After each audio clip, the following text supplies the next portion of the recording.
Everyone, कैसे हो आप सब लोग। आई रियली होप आप सब लोग बहुत अच्छे होंगे। साइड क्यूरियोसिटी टीचर एंड देखो बच्चों, आज के इस वीडियो में हम लोग करने वाले हैं आप लोगों की क्लास 9 की सोशल साइंस की न्यू बुक का चैप्टर नंबर 6। आप लोगों का बच्चा डेमोक्रेसी। इस पर्टिकुलर चैप्टर की बहुत सारे बच्चे डिमांड कर रहे थे, आप लोग का हो और ये ना ऐसा नहीं हो सकता, बस थोड़ा बहुत डिले हो गई कुछ चीजें आगे। अब आप लोगों के पास कंटिन्यूसली सारी ही वीडियोस आएंगी। इसके बाद हम लोग आपके क्वेश्चन आंसर भी स्टार्ट फटाफट से कर देंगे, नोट्स वगैरह भी, ठीक है ना। तो चलिए जरा आज की इस वीडियो को हम लोग स्टार्ट करते हैं। इससे पहले अगर आप लोगों ने जो चैप्टर नंबर 2 था हमारा shaping of the earth surface या atmosphere and climate chapter number 3, वो वाली वीडियोस ना देखी हो तो फटाफट जाओ, डिस्क्रिप्शन बॉक्स में लिंक है सारे वीडियोस का, वहां से उसको चेकआउट कर सकते हो। बाकी हम लोग स्टार्ट करने वाले बच्चा आप लोगों का डेमोक्रेसी चैप्टर। देखो डेमोक्रेसी का मतलब क्या होता है, पहले ही आप लोगों ने कुछ चीजें डिस्कस हम लोगों ने करी हुई है। डेमोक्रेसी का बेसिकली मतलब होता है, जो आपका डेमोक्रेसी ये वर्ड है ना बेटा, ये दो वर्ड से मिलकर बना है। एक जैसे हम बोलते हैं हमारा डेमोस, जिसका मतलब होता है पीपल, ठीक है। डेमोस का मतलब होता है बच्चा पीपल। और एक होता है हमारा बेटा क्राइटिया। क्राइटिया का मतलब क्या होता है, रूल, यानी कि रूल बाय द पीपल। इसका सिंपल सा मतलब होता है जब लोग खुद कहीं पे राज करें या अपने द्वारा किसी लोगों को चुने ताकि वो उनके बिहाफ पर राज कर सके। बेसिकली जो सरकार है वो, ये जो किंग नहीं रूल कर रहा कोई, हम लोग खुद राज कर रहे हैं। हमारे पास जो है मेन पावर है। आप देखते हो आपके बुक के स्टार्टिंग में आप लोगों ने प्रीएम्बल देखा होगा, we the people of India having solemnly resolved to constitute India. ये क्या है, we the people of India, यानी कि हमारा संविधान जो खुद हमें, हम पीपल को, हम लोगों को पावर देता है सारे ही काम करने की। दैट मीन्स मेन पावर किसके हाथ में, लोगों के हाथ में। तो वही वाली बात यहाँ पे डेमोक्रेसी का सिंपल सा मतलब होता है डेमोक्रेटिया, जहां पर लोगों के हाथ में पावर हो, जहां पे लोग खुद राज कर रहे। पहली बात समझ में आ गई। अब आप लोगों को पता है हर चैप्टर के स्टार्टिंग में आप बच्चों के पास कुछ बिग क्वेश्चंस होते हैं, जिससे हमें ये समझ में आता है कि आखिर हम इस पर्टिकुलर चैप्टर में क्या कुछ चीजें हैं जो कि हम लोग बच्चा आप लोगों का पढ़ने वाले। देखो इसमें हमारे पास क्या क्या क्वेश्चन, सबसे पहले क्वेश्चन यहाँ पे कहते हैं how has the idea of democracy evolved over time and shaped it's understanding of today. यानी कि जो हमारी डेमोक्रेसी है वो पहले कैसी थी, में कैसी है, पहले ऐसा क्या था जो धीरे धीरे बनकर आज पे डेवलपमेंट हो गई है। दैट मींस जो पहले कुछ वन शॉट्स वगैरह डिस्कस करी हुई है, उसके अकॉर्डिंग हम यहाँ बात करने वाले बच्चा आपका रूट्स ऑफ डेमोक्रेसी की, कि आखिर उसका इवोल्यूशन कैसे हुआ है, कैसे उसकी स्टार्टिंग हुई है डेमोक्रेसी की। सेकंड बात यहाँ पे क्वेश्चन आएगा, what are the different forms of democracy, यानी कि डेमोक्रेसी की अलग अलग फॉर्म्स कौन सी है, डायरेक्ट डेमोक्रेसी या इनडायरेक्ट डेमोक्रेसी, उसको हम लोग पढ़ेंगे। और कहते हैं ये अलग अलग इंडिया में और इंडिया के अलग अलग वर्ल्ड के अलग अलग पार्ट्स में ये प्रैक्टिस कैसे होती है, कहाँ पर कौन से प्रकार की डेमोक्रेसी है, किस लेवल की है, उसको हम लोग पढ़ेंगे। क्वेश्चन नंबर थर्ड में कहते हैं एसेंशियल फीचर्स क्या है डेमोक्रेसी के, हम यहाँ पे कुछ प्रिंसिपल्स को डिस्कस करेंगे कि आखिर कुछ प्रिंसिपल्स क्या है, कुछ फीचर्स क्या है हमारी डेमोक्रेसी के, एंड आखिर वो गवर्नमेंट इंस्टीट्यूशंस की तरफ से कैसे जा रहे हैं, उसका ध्यान बेसिकली वो कैसे रख रहे हैं। एंड फोर्थ क्वेश्चन यहाँ पे आएगा बच्चा आप लोग के पास कुछ चैलेंजेस, ऑब्वियसली बात है डेमोक्रेसी पढ़ो और चैलेंजेस की बात ना करो तो ये पॉसिबल नहीं है। इन सब चीजों को हम आपके इस पर्टिकुलर चैप्टर में बेटा डिस्कस करने वाले हैं। क्लियर हो गया। अब देखो आगे हम लोग बात करेंगे आपका यहाँ पे लेट्स रिकॉल में कुछ बातें यहाँ पर आप लोगों के लिए बेटा कह रखी हैं।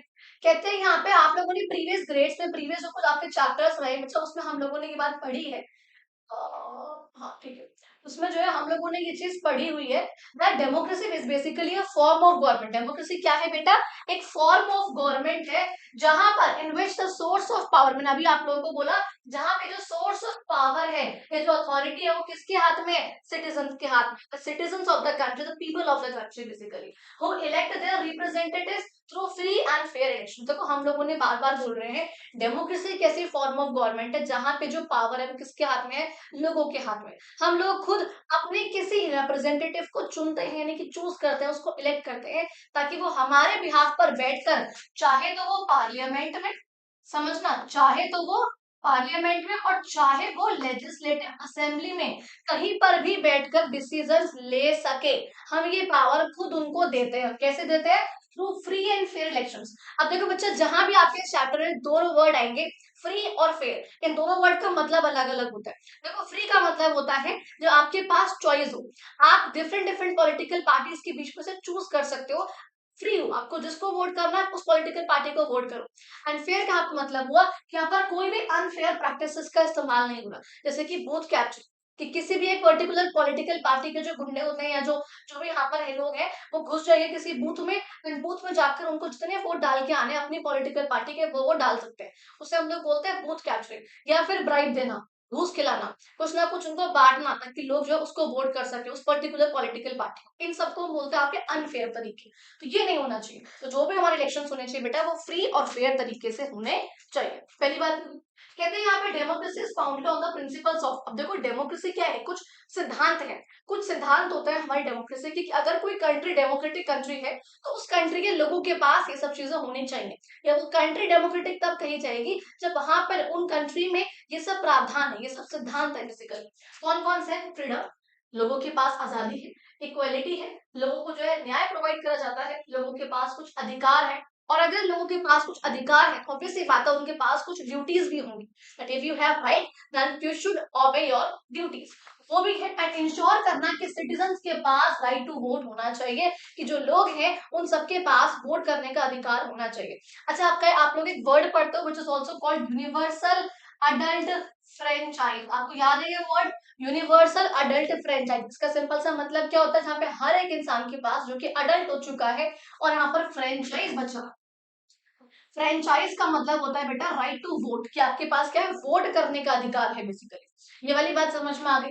तो यहाँ पर कहते हैं कि वो अपनी ओपिनियंस को एक्सप्रेस कर सके, अपनी बातों को कह सके, अपने एक्सप्रेशन को, स्पीच को, सब चीजें उनके पास हो एंड पार्टिसिपेट कर सके डिसीजन मेकिंग के प्रोसेस में। दैट मीन्स ये सब चीजें अगर है तब वो जो कंट्री है वो डेमोक्रेटिक कहलाई जाएगी। पहले ये बात यहाँ पे क्लियर, कुछ प्रावधान कुछ सिद्धांतों की हमने यहाँ पर बात करी। अच्छा अब देखो यहाँ पर कुछ बातें कही गई हैं, बहुत अलग प्रकार की बातें हैं, ये हम लोगों ने पहले नहीं पढ़ी हुई है कभी भी। यहाँ पे कहते हैं इंडिया जो है वो वर्ल्ड की लार्जेस्ट डेमोक्रेसी है बेटा। कौन सी है? वर्ल्ड की लार्जेस्ट डेमोक्रेसी है इंडिया, प्लीज रिमेम्बर। यहाँ पे आपके पास में कुछ डाटा दे रखा है, कुछ डेटा है यहाँ पे जो बोलते हैं हमारी इंडिया की पॉपुलेशन आपको पता है वो है 140 करोड़ से भी ऊपर पहुंच चुकी है।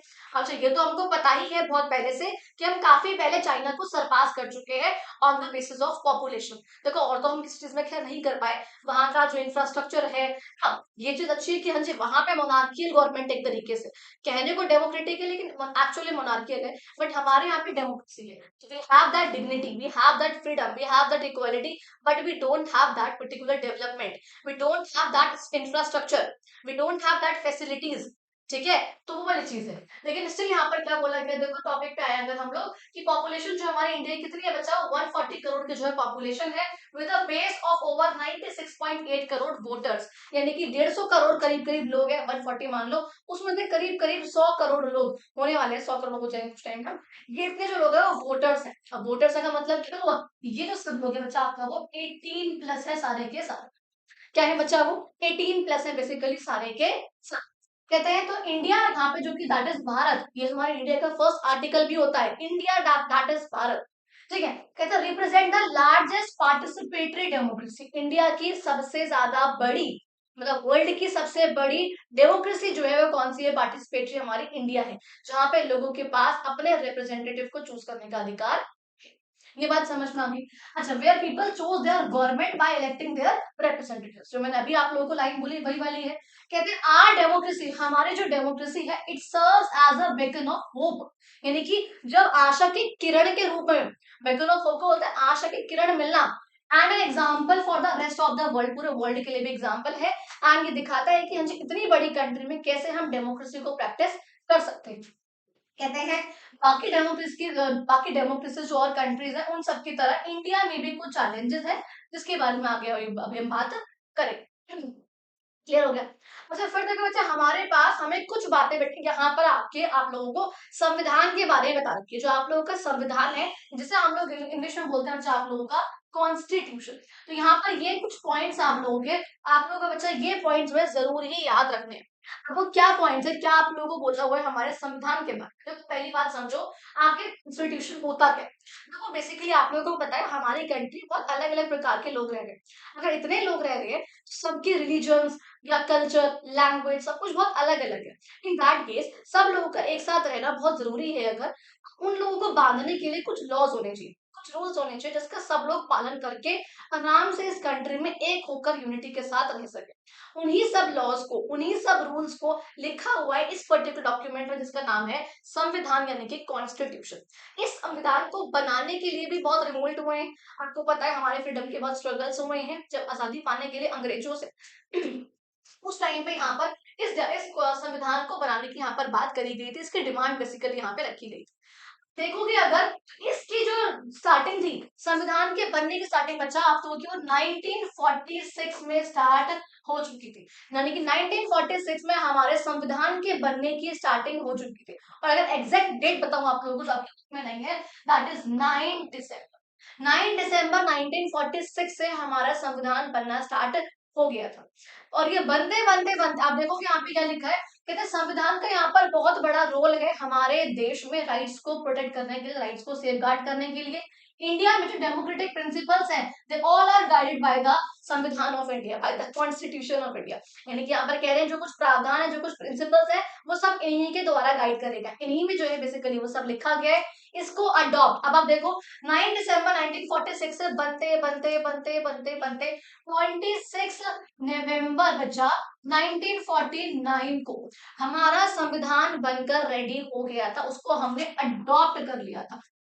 बट आप देखोगे इसको जो एनफोर्स करा गया वो इसके 2 महीने बाद करा गया, यानी कि 26 जनवरी 1950, जिसको हम आज मनाते हैं एज आर रिपब्लिक डे। कैसे मनाते हैं बेटा? एज आर रिपब्लिक डे, यानी कि गणतंत्र दिवस के रूप में हम जो है आज उसको सेलिब्रेट करते हैं, हमारा 26 जनवरी 1950। जिस दिन एक्चुअल में हमारा जो संविधान था हमारा वो लागू हुआ था। अच्छा, ऐसा क्यों हुआ था? इसके पीछे अलग रीजन है, एक हिस्टोरिकल रीजन है, पूर्ण स्वराज का आना, कंप्लीट इंडिपेंडेंस, आज से 10 साल 20 साल पहले की बात करना, अलग स्टोरीज है, नॉट अभी हम उसको डिस्कस ना भी करें तो भी चलेगा। अच्छा, यहाँ पर कहते हैं संविधान not only guarantees but also protect the fundamental right, यानी कि ऐसा नहीं कि सिर्फ गारंटी कर दिया कि हाँ जी हम आपको कुछ ऐसे अधिकार देंगे जिसको हम मौलिक अधिकार कहेंगे, जिनको आपसे कोई नहीं छीन सकता, बल्कि इनकी प्रोटेक्शन भी वो करता है। तो प्रोटेक्ट कर रहा है, कहते हैं इंश्योर करता है हमारा जो संविधान है कि किसी भी सिटीजन के साथ कोई भेदभाव ना हो, कोई डिस्क्रिमिनेशन ना हो on the basis of religion, race, caste, sex और प्लेस ऑफ बर्थ, यानी कि कोई भी भेदभाव जो है नहीं होना चाहिए ऑन द बेसिस कि उस पर्टिकुलर बंदे का, उन लोगों का रिलीजन क्या है, वो किस रिलीजन से बिलोंग कर रहे हैं, या उनकी वो काले हैं गोरे हैं रेसिज्म हो रहा है, या फिर कास्ट के बेसिस पर कि आपकी कास्ट कौन सी है, या फिर सेक्स यानी कि मेल फीमेल हुआ, या फिर आपका जन्म कहाँ पे हुआ है, इनमें से किसी भी बेसिस पे आपके साथ कोई भेदभाव ना हो, इसका पूरा इंश्योर करना किसी गारंटी है, हमारे संविधान की गारंटी है। इंश्योर करते हैं कि यहाँ पर लोगों का यानी कि सिटीजन का एक्टिव रूप से पार्टिसिपेशन हो सके, चाहे वो नेशनल लेवल पर हो, चाहे स्टेट लेवल पर हो, चाहे लोकल लेवल पर हो, लेकिन हर एक लेवल पे लोगों का जो पार्टिसिपेशन है वो अच्छे से हो सके। क्लियर हो गई यहाँ पर? अच्छा, आगे देखो हम बात करेंगे बेटा आप लोगों का, ये आप लोगों को मेंबर्स दिख रहे हैं, ये मेंबर्स कौन है? ये मेंबर्स बेसिकली बच्चा आप लोगों के कॉन्स्टिट्यूएंट असेंबली के मेंबर्स हैं। कॉन्स्टिट्यूएंट असेंबली कौन सी असेंबली होती है? जिसने मिलकर इस संविधान को बनाया, जिन सब लोगों ने मिलकर इस संविधान को बनाया, इन सब लोगों को बच्चा हम बोलते हैं आप लोगों की कॉन्स्टिट्यूएंट असेंबली। अब आप एक बार यहाँ पे समझो कि इसमें मेंबर्स कितने थे। आप देखोगे बिफोर पार्टीशन इसमें मेंबर्स थे बच्चा 389, बिकॉज इसके अंदर हिंदू भी थे और इसके अंदर कुछ जो हिंदू से मतलब इंडियंस भी थे और पाकिस्तानीज भी थे, पहले before partition. But after partition यहाँ पर जो मेंबर्स बचते हैं बच्चा वो बचते हैं 299, जिसमें सिर्फ और सिर्फ हमारे कौन है? इंडियंस। कौन है बच्चा? हमारे इंडियंस है। ये वाली बात आप लोगों को समझ में आ गई? तो आपको ये वाली चीज यहाँ पे मेंशन नहीं, बट आपको मैंने बताई यहाँ पर कि इसमें पहले इतने मेंबर्स थे, बाद में आफ्टर पार्टीशन जो है इसमें इतने मेंबर्स बने बच्चे, यानी कि एक्चुअल में जो हमारा इंडिया का संविधान बनाया गया वो हमारा 299 मेंबर्स के द्वारा बनाया गया, जो कि सब इंडियंस थे, पाकिस्तान से। हिंदू मुस्लिम की बात अलग है बट इंडियंस थे। ये वाली बात समझ में आ गई? पहला पॉइंट। अच्छा, आगे देखो यहाँ पे अब क्या बोल रहे हैं आप लोगों से, इस चैप्टर में यहाँ पर क्या बातें बोली जा रही है। कहते हैं बच्चा हाउएवर ये बहुत जरूरी है समझना कि जो डेमोक्रेटिक एथॉस है इंडिया में वो एकदम से नहीं आया, यानी कि जो डेमोक्रेटिक इवोल्यूशन हुआ, जो कुछ चीजें हुई एकदम से नहीं हुई, बल्कि ऑब्वियस सी बात है बहुत लंबा प्रोसेस है जो बहुत टाइम से चलता आ रहा था, हमको पता है ये सब चीजें। हमारा जो फ्रीडम स्ट्रगल है वो एकदम से नहीं टूटा था, धीरे धीरे करके जो है कुछ चीजें हुई है, तभी जो है सब लोगों के मन में डेमोक्रेटिक होने की फीलिंग, रिपब्लिक होने की फीलिंग, ये सब जो है फीलिंग इमर्ज हुई। कहते हैं ये सब चीजें हम लोग आगे पढ़ने वाले हैं, डेमोक्रेटिक आइडियाज के बारे में, जेनेसिस के बारे में, या एक बहुत डीप अंडरस्टैंडिंग जो है हम डेमोक्रेसी के आगे पढ़ने वाले हैं। फीचर्स पढ़ेंगे, प्रैक्टिसेस पढ़ेंगे, इंडिया के बारे में, वर्ल्ड के बारे में, ये हम सब कुछ चीजें पढ़ने वाले हैं। अब देखो यहाँ बच्चा आप लोगों के पास फर्स्ट पॉइंट जो आपका टॉपिक आता है basically that is tracing democratic traditions from early times, यानी कि पहले के टाइम से ही डेमोक्रेसी के जो कुछ ट्रेडिशंस हैं उनकी यहाँ पर जिक्र करा। उनकी यहाँ पर बात करी गई है। आखिर पहले के समय से स्टार्टिंग से ही डेमोक्रेसी इमर्ज कैसे हुई, यानी कि हम यहाँ पर बच्चा बात करने वाले हैं आप लोगों की रूट्स ऑफ डेमोक्रेसी की। आखिर उसका इवोल्यूशन कैसे हुआ, पहले जो है वो कैसे थी, अर्लियर स्टेजेस में डेमोक्रेसी थी तो कहाँ थी और वो कैसी थी, इन सब चीजों के बारे में जो हम लोग बच्चा आप लोग का डिस्कस करें। अच्छा, ये चीज हम लोगों ने पहले कुछ बेसिक्स पढ़े हुए हैं इसके बारे में।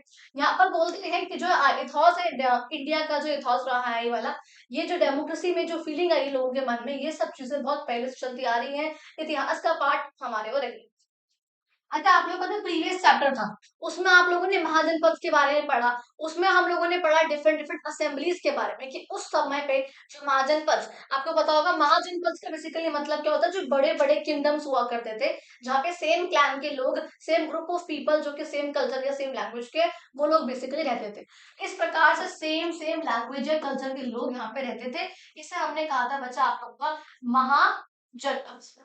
अच्छा, यहाँ पर एक और वर्ड है, ये जो महाजनपद थे बेसिकली कितने हुआ करते थे बच्चा, आपके वो 16 जो है महाजनपद हुआ करते थे। और ये जो 16 महाजनपद है, इन सब की असेंबलीज के बारे में आप लोगों ने कुछ कुछ चीजें पढ़ी हुई है कि उस टाइम पे जो है 3 प्रकार की असेंबलीज हुआ करती थी। तो फर्स्ट वर्ड हुआ सभा, समिति एंड द विधाता। सभा समिति हम लोगों ने प्रीवियस लेक्चर्स में भी पढ़ी हुई है, और विधाता यहाँ पर जो है वो न्यू है आप लोग। अब देखो बच्चे, यहाँ पर बेसिकली कुछ एक ऋग्वेद का एक वो लिखा हुआ है यहाँ पे, जिसे हम एक नाम यहाँ पर देते हैं, उसका नाम है ऐक्यामत सुक्त। ऐक्यामत या सुक्त, सुक्तम नहीं पढ़ना, इसको सुक्त पढ़ना, सुक्त है, सुक्त है। कहते हैं बेसिकली क्या है, एक्सट्रैक्ट है ऋग्वेद में से निकाली गई कुछ बातें हैं यहाँ पर, जो कि इस महाजनपद के ऊपर, इन बातों के ऊपर यहाँ पर मेंशन करी गई। देखो इसमें बेसिकली क्या लिखा गया, क्या यहाँ पर बातें कही गई है। यहाँ पर कहते हैं ये लोग, देखो ये मंत्र है, ये ऋग्वेद में लिखा गया है, यहाँ पे श्लोक है यहाँ पर जो आप लोग पढ़ सकते हो। यहाँ पे कहते हैं समानो मंत्र समिति समानी सनाना मनः सह सह चित्तन अशम, इस तरीके से यहाँ पे लिखा हुआ है। फिर यहाँ पे है समानम मंत्रम अभिनेत्र है वहा समने वो हविषा जमुनी, ये करेगी यहाँ पे कुछ मंत्र। देखो इससे आपको कुछ समझ में नहीं आया मैम क्या बोले, कौन सी आदिवासी भाषा में आपने ये जमुनी मनुनी पता नहीं क्या ही बोला है, ये क्या ही बोला है। तो यहाँ पे समझो इसका मतलब, कहते हैं जो इनकी काउंसिल है, ये बातें यहाँ पे लिखी गई है बच्चा असेंबलीज को लेकर, कि जो इन महाजनपद की असेंबलीज है उनको लेकर जो यहाँ पर ये कुछ बातें लिखी गई है। अब इसमें लिखा क्या है, कहते हैं इनकी जो काउंसिल है, इन सब लोगों की जो मीटिंग है वो एक है और सेम है, सेम मीटिंग है, सेम यहाँ पे लोग हैं, असेंबली लोगों की एक ही असेंबली है, एक जगह पे जो आके जो बैठते हैं, माइंड एक है, यानी कि जो इनका इंट्यूशन है, जो इनका इंटेंशन है वो भी क्या है, वो एक है। जो ये लोग बात करने वाले हैं, जो ये लोग डिसीजंस लेने वाले हैं, वो भी एक है। तो मैं आपसे कहता हूँ कि आप इन सब चीजों को मिलकर रिजोल्व करो। एक कॉमन ऑफरिंग मैं आपको देता हूँ कि मैं आपके बिहाफ पर आपसे प्रार्थना करता हूँ कि आप जो है सारी चीजों को सॉल्व करो। तो बेसिकली ये यहाँ पे असेंबलीज को लेकर कुछ बातें यहाँ पे लिखी गई है, which is not that much आप लोगों के लिए नोन पर्सपेक्टिव। अच्छा, अब देखो यहाँ पर भी क्या दिखा रखा है, यहाँ पे कुछ और उस तरीके से फिर से यहाँ पर कुछ मेंबर्स आप लोगों को दिखा रखे हैं बच्चा, संविधान सभा की हमारी कौन कौन से जो मेंबर्स इसके अंदर होते हैं। जरा आगे हम लोग चैप्टर पढ़ते हैं आप लोगों का, कहते हैं द असेंबलीज ऑफ द वैदिक पीरियड। आप लोगों ने पढ़ा है इन सब असेंबलीज के बारे में, जो असेंबलीज है हमारी वैदिक पीरियड की बेसिकली, जैसे कि सभा है, समिति है, विधाता, जिसके बारे में अभी आप लोगों को बोला, that involve collective decision making. इस समय क्या है बेटा आप लोगों का, कलेक्टिवली ये सब लोग एक साथ जो है बैठकर डिसीजंस लेते हैं। पहली बात ये हुई, यानी कि बात कर रहे हैं कि जो पहले के टाइम पे महाजनपद के टाइम पर भी क्या होता था, सब लोग जो है वो एक साथ बैठकर कोई भी डिसीजंस लिया करते थे। तो यहाँ पर क्या दिखा रहे हैं कि पहले टाइम से जो डेमोक्रेसी चलती आ रही है, उस टाइम पर भी सब लोग एक साथ बैठकर ही काम करते थे। हम लोगों ने पढ़ा हुआ है कि आखिर जो अर्ली रिपब्लिकन स्टेट्स है, जो अर्ली रिपब्लिकन स्टेट्स है बच्चा आप लोगों की गण संघ, आप लोगों ने वज्जा वाजी मल्ला कॉन्फेडरेसी, या आप लोगों ने अवध के बारे में, मगध के बारे में, इन सब गण के बारे में, इन सब संघ यानी कि ग्रुप ऑफ पीपल के बारे में, इन सब के बारे में हम लोगों ने प्रीवियस चैप्टर में हम लोग ऑलरेडी पढ़कर आए हैं। कहते हैं दस फ्रॉम द अर्लीस्ट टाइम, तो इसलिए यहाँ पर बोला गया कि अर्लीस्ट टाइम यानी कि स्टार्टिंग से ही किंग जो है वो इंडिपेंडेंट रूलर नहीं था, लेकिन वो काम करता था इन कंसल्टेशन, यानी कि पहले के समय से जो किंग था वो कंसल्ट करके आसपास जो असेंबली के लोग हैं, यानी कि उसकी असेंबली के जो मिनिस्टर्स वगैरह हैं, जो ऑफिसर्स हैं यहाँ पर, उन सबसे बात कर कर पूछ कर कंसल्ट करके कोई भी डिसीजन लेता था। दैट्स वाई यहाँ पर ये बात कही गई कि अलग अलग कैपेसिटीज के, अलग अलग यहाँ पे डिपार्टमेंट के मिनिस्टर से पूछ कर, उनसे बात करके, उन ऑफिसर से या मिनिस्टर से, असेंबलीज के लोगों से, इन सबसे बात करके ही जो है वो कोई ना कोई डिसीजन लिया करता था। ये वाली बात समझ में आ गया आप लोग? कहते हैं एक यहाँ पर गौर जरक का जो मैं आपको दिखाया था अभी ऊपर, एक एक्सट्रैक्ट था बेसिकली वो ऋग्वेद के पीरियड का। ऋग्वेद का एकामत्त सुक्तम का मैंने आप लोगों को बोला कि वो जो है वो बेसिकली वर्ड्स था वो। इसमें जो है कुछ बातें आप लोगों से यहाँ पर बोल रखी थी, क्या बेसिकली जो है वो यहाँ पर दिखा रखा था बेटा आप लोगों को। कहा गया था यहाँ पर ऋग्वेद का, यहाँ पे हमें दिखता है इंपॉर्टेंस ऑफ कलेक्टिव थिंकिंग। हमें यहाँ पे समझ में आया था ऊपर अभी वो पूरा एक्सट्रैक्ट पढ़ के वो श्लोक के बाद उसका मतलब समझकर कि हमें यहाँ पर समझ में आता है कलेक्टिव थिंकिंग। अगर असेंबली एक है, उनका इंटेंशन एक है, उनका माइंड एक है, अगर डिसीजन मेकिंग एक साथ कर रहे हैं, दैट मीन्स उसकी बहुत इंपॉर्टेंस है, वो उसकी बहुत वैल्यू है, बहुत मान्यता है उस चीज की। शेयर डिस्कशन, आपस में डिस्कशन कर रहे हैं, जो उनका पर्पज है वो क्या है, यूनिटी, एकता में पर्पज।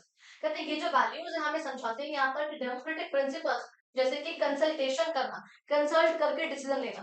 कंसेंसस का मतलब होता है सबकी सहमति के साथ डिसीजन लेना, और रिस्पॉन्सिबिलिटीज को शेयर करना, ये सब बहुत जरूरी है। और ये इंडिया के रूट्स में ही बहुत पहले से चलता आ रहा है, हमारे कल्चर का, हमारे ब्रेन का, इंटेलेक्चुअल का, पर्सपेक्टिव का पार्ट ये रहा है। ये बात समझ में आ गई आप लोगों को? अच्छा बेटा फिर देखो यहाँ पे आप लोगों को बताते हैं the functioning of the Buddha संघ। अब यहाँ पर ये क्या है मैम, किसका संघ है, कौन सा संघ है? आप लोगों ने गौतम बुद्ध, तो सिद्धार्थ, उनके बारे में पढ़ा है, कुछ चीजें आप लोगों को पता होगी उनके बारे में। उन्हीं से जो आप लोगों को ये तो पता है कि जो बुद्धिज्म आया है आज द रिलीजन, वो हमारे गौतम बुद्धा जी से ही आया है। ये तो बहुत बेसिक बात है, आप लोगों को पता है। कहते हैं उन्हीं का एक संघ था जो उन्हें फॉर्म हुआ। वो बेटा संघ का मतलब होता है basically community, a group of community जहाँ पर सेम लोग हैं, सेम तरह की लैंग्वेज बोलने वाले हैं, सेम तरह के प्रकार के, सेम रिलीजन को फॉलो करने वाले, इस प्रकार से यहाँ पे सेम लोग हैं, उन्हें यहाँ पर वर्ड लगता है आप लोगों का गण या फिर एक संघ। तो कहते हैं यहाँ पर बुद्धा बौद्ध का एक संघ था जो कि एक मोनास्टिक कम्युनिटी है। देखो मोनास्टिक लोग कौन होते हैं बेसिकली, मोनास्टिक वो होते हैं जो आप लोगों ने देखा है ऑरेंज कलर का जो वस्त्र धारण करते हैं, जो बुद्धिज्म के लोग होते हैं, उन्हें बेसिकली हम लोग बोलते हैं मोनास्टिक। जो बेसिकली उन लोगों के जो वहाँ पे मोनास्ट्रीज वगैरह में रहते हैं, जो वहाँ पर आके पूजा करते हैं, काम करते हैं, अपनी जो भी उनका बेसिकली लिविंग के लिए रहता है, वो सब यहाँ पर वो लोग करते हैं। तो उनकी प्रॉपर कम्युनिटी को, जो उनके भिक्षुक होते हैं, जो उनके सेजेस वगैरह हैं, उन सबको हम बोलते हैं बेसिकली आप लोग की बच्चा मोनास्टिक कम्युनिटी। कहते हैं यहाँ पर एस्टैब्लिश करी गई थी गौतम बुद्ध के द्वारा। ये भी हमें दर्शाती है इंडिया की डेमोक्रेटिक ट्रेडिशंस को। हमें यहाँ से दिखते हैं कि आज इंडिया में जो है कौन कौन से डेमोक्रेसी के ट्रेडिशंस है, कल्चर्स है बेसिकली। कहते हैं संघ एनकरेज डिबेट एंड डिस्कशन। इस संघ में बेसिकली क्या होता है, सब लोग एक साथ बैठते हैं, डिसीजंस लेते हैं, डिबेट वगैरह करते हैं, और जो उसके मेंबर्स हैं वो अपने लीडर्स को चूज भी कर सकते हैं और डिसीजंस ले सकते हैं, वोटिंग करके, डेमोन्स्ट्रेट करके। ये हमें दिखाते हैं बेसिकली कि आखिर किस तरीके से कलेक्टिव रूप से डिसीजन मेकिंग हो सकती है। ये वाली बात समझ में आई, यानी कि हमको दिखा रहे हैं कि जो हम लोगों की रूट्स ऑफ डेमोक्रेसी है, जहां से वो निकल कर आई है डेमोक्रेसी, उसमें गौतम बुद्धा का भी रोल रहा है, बुद्धा के संघ का भी यहाँ पे रोल रहा है। कहते हैं over the long passage of time, बहुत समय से अगर हम पहले की बात करें तो चलते चलते क्या हो रहा था, बहुत सारे आपको पता है फॉरेन इन्वेडर्स, यानी कि जो लोग बाहर से आ रहे हैं, जो फॉरेन कंट्रीज से हमारी कंट्री में एंटर कर रहे हैं किसी भी रास्ते से, उसे यहाँ पर हम लोग बोलते हैं बच्चा क्या, आप लोगों के फॉरेन इन्वेडर्स। वो जो हमारी कंट्री में आते हैं, कि डिस्टर्ब करते हैं यहाँ पर आके पॉलिटिकल भी सोशल, यानी कि यहाँ पे आके जो यहाँ की पॉलिटिक्स है, कौन राजा है, क्या चीज चल रही है, उसको भी डिस्टर्ब करते हैं। ऑल्सो सोसाइटी में जो यहाँ पे लोग हैं, उन सबके कल्चर्स को, ट्रेडिशंस को, लैंग्वेज को, रिलीजन को, सबको आकर वो लोग यहाँ पे डिस्टर्ब करते हैं। कहते हैं 19th सेंचुरी तक तो क्या हुआ था, ब्रिटिशर्स ने आपको बताया है हमारे बहुत सारे पार्ट को बच्चा वो कॉलोनाइज कर लिया था। अच्छा, हमारे इंडियन सब कॉन्टिनेंट के। कहते हैं जो फॉरेन रूल है यहाँ पर, उसकी वजह से क्या हुआ था, पॉलिटिकल स्ट्रक्चर बहुत चेंज हुए थे। ये बात हम लोग बहुत अच्छे से जानते हैं कि फॉरेन रूल की वजह से बच्चा क्या हुआ था, जो पॉलिटिकल स्ट्रक्चर थे वो बहुत चेंज हुए थे। ये बात तो आप लोग भी जानते हो, पॉलिटिकली जो है लोग बात बहुत चेंज हो गए थे। क्लियर है ये वाली बात? अच्छा, फिर देखो यहाँ पर कहते हैं कि लोगों का पार्टिसिपेशन यहाँ पर बहुत चेंज हुआ था। और ये जो लॉन्ग हमारा स्ट्रगल रहा है इंडिपेंडेंस करने का, ब्रिटिश के कॉलोनियल रूल से, इससे हम आज उभर आए, एंड अब जो हमारे पास क्या डेमोक्रेसी हम लोग फॉलो कर रहे हैं। डेमोक्रेटिक जो आइडियाज है हम लोगों को वहां से भी बहुत चीजें जो है मिली। कहते हैं it revived and strengthened democratic ideas among the people. क्या आप कहते हैं ना कि जब हम किसी प्रॉब्लम से निकल कर आते हैं तो उस प्रॉब्लम का सोल्यूशन हमारे पास ऑलरेडी हो चुका होता है, अब हमें आगे स्टेप लेना होता है। तो जब हम लोग यहाँ से निकल कर आए कि आपके जो डेमोक्रेसी है वो हमारे यहाँ होनी कितनी जरूरी है, और ब्रिटिशर्स के टाइम पे हमारे पास वो सब चीजें नहीं थी, तो हमें समझ में आया था कि इसका होना कितना जरूरी है। उन आइडियाज को बहुत हवा यहाँ से बहुत वैल्यू मिली। कहते हैं फिर जो आपको पता है 15 अगस्त 1947 को जो है हमारी बच्चा कंट्री जो है वो इंडिया आजाद हो गई थी। उसके बाद आप लोगों को पता है, मैंने पहले ही बोला, उससे पहले ही 1947 में आजाद हुई है, और 1946 से ही, उससे पहले 9 दिसंबर को मैंने कहा था एक मीटिंग हो चुकी थी। आप देखोगे जो एक ही मीटिंग हो पाई है पार्टीशन से पहले, जिसमें मैंने कहा 389 मेंबर्स थे, राइट, याद आ गया। और इसके बाद जो मीटिंग हुई है वो सीधे हमारी 15 अगस्त के बाद हुई है, आजादी के बाद हुई है। लोग बाग जो है, जो भी यहाँ पर पाकिस्तान में जाना चाहते थे, वो पाकिस्तान चले गए थे आउट ऑफ 389। तो हमारे पास जो है 19 मेंबर्स चले गए थे, और हमारे पास अब 299 मेंबर्स जो है वो बचे थे, जो कि हमारे इंडिया का संविधान बनाएंगे। वो संविधान मतलब जो आप उसको बनने में आप देखोगे 2 साल 11 महीने 18 दिन लगते हैं, है ना। 2 साल 11 महीने 18 दिन इस संविधान को बनने में लगते हैं।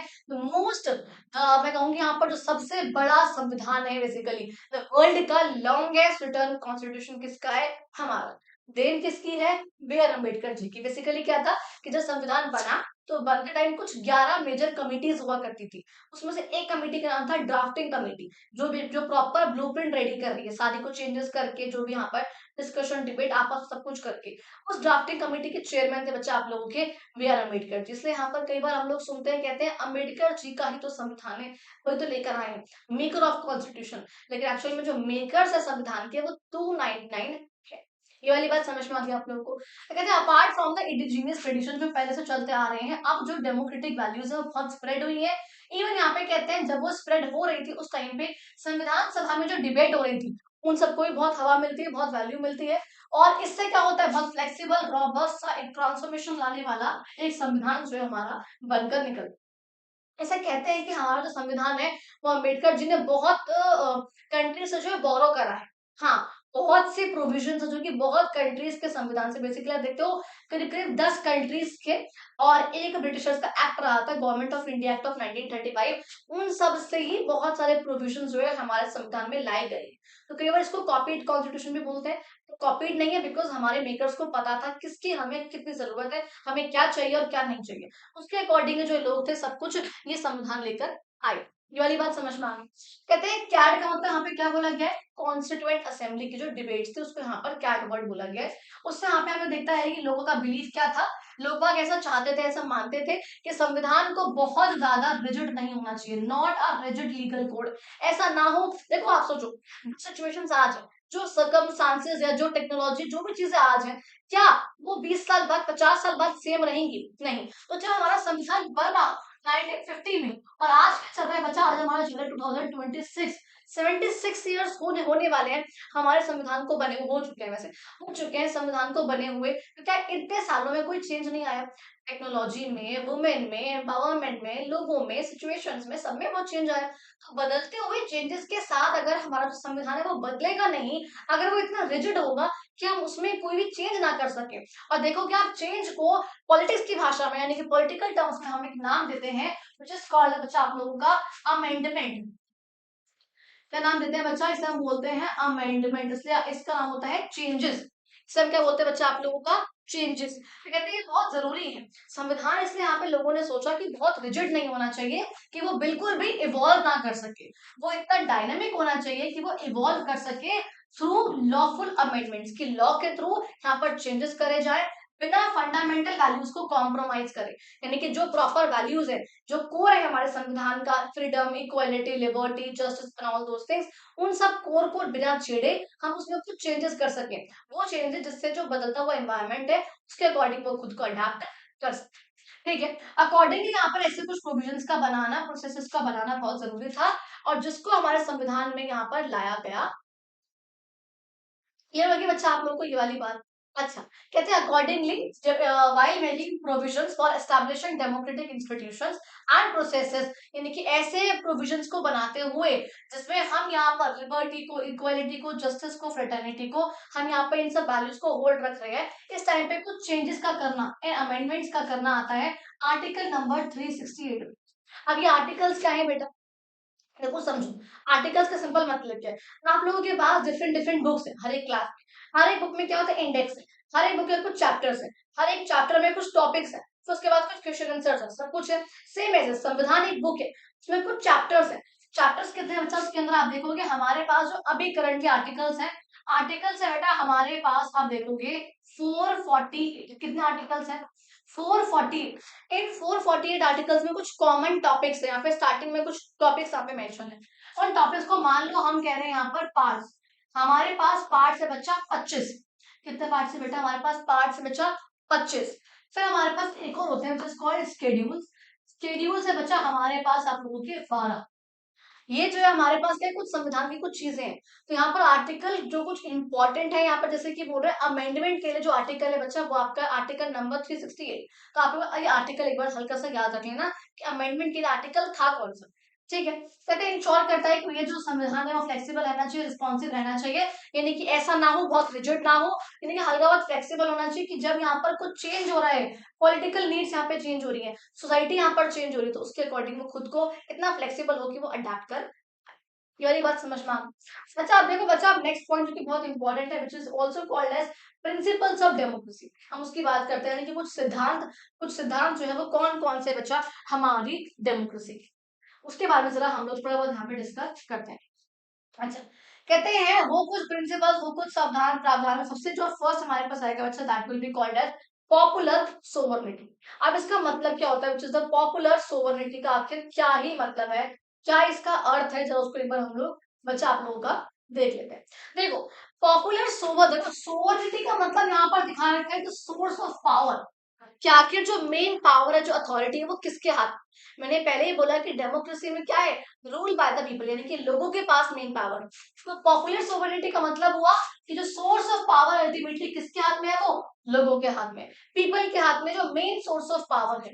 यानी कि क्या आता है कि मेन आइडिया क्या है इस चीज का, कि स्टेट के पास जो पावर आ रही है, जो अथॉरिटी आ रही है, वो कहां से आ रही है, लोगों से आ रही है। State डेराइव्स there authority from the people, लोगों से जो है उनके पास मेन पावर आ रही है। एक ऐसी गवर्नमेंट जो कि इलेक्ट हुई है through free and fair elections, free और फेयर चॉइस और अनफेयर प्रैक्टिसेस के बिना, बिना बूथ कैप्चरिंग के, बिना किसी ब्राइब के जब यहाँ पे इलेक्शंस हुए हैं, इट विल फॉर्मुलेट, जो गवर्नमेंट यहाँ पर फॉर्म हुई है इलेक्शंस करा के, जो सरकार बनी है, ऑब्वियस सी बात है वो सरकार यहाँ पर कुछ पॉलिसीज बनाएगी और वही जो है फिर लॉज को इम्प्लीमेंट भी करेगी। अब आप लोग जरा यहाँ से याद करो, हम लोगों ने यहाँ पर 3 ऑर्गन्स पड़े हुए हैं हमारे गवर्नमेंट के। इसमें एक आता है बच्चा आप लोग का लेजिस्लेचर, एक आता है बच्चा हमारा एग्जीक्यूटिव, और थर्ड आता है आपका जुडिशियरी। यहाँ पे दो की बात करेंगे।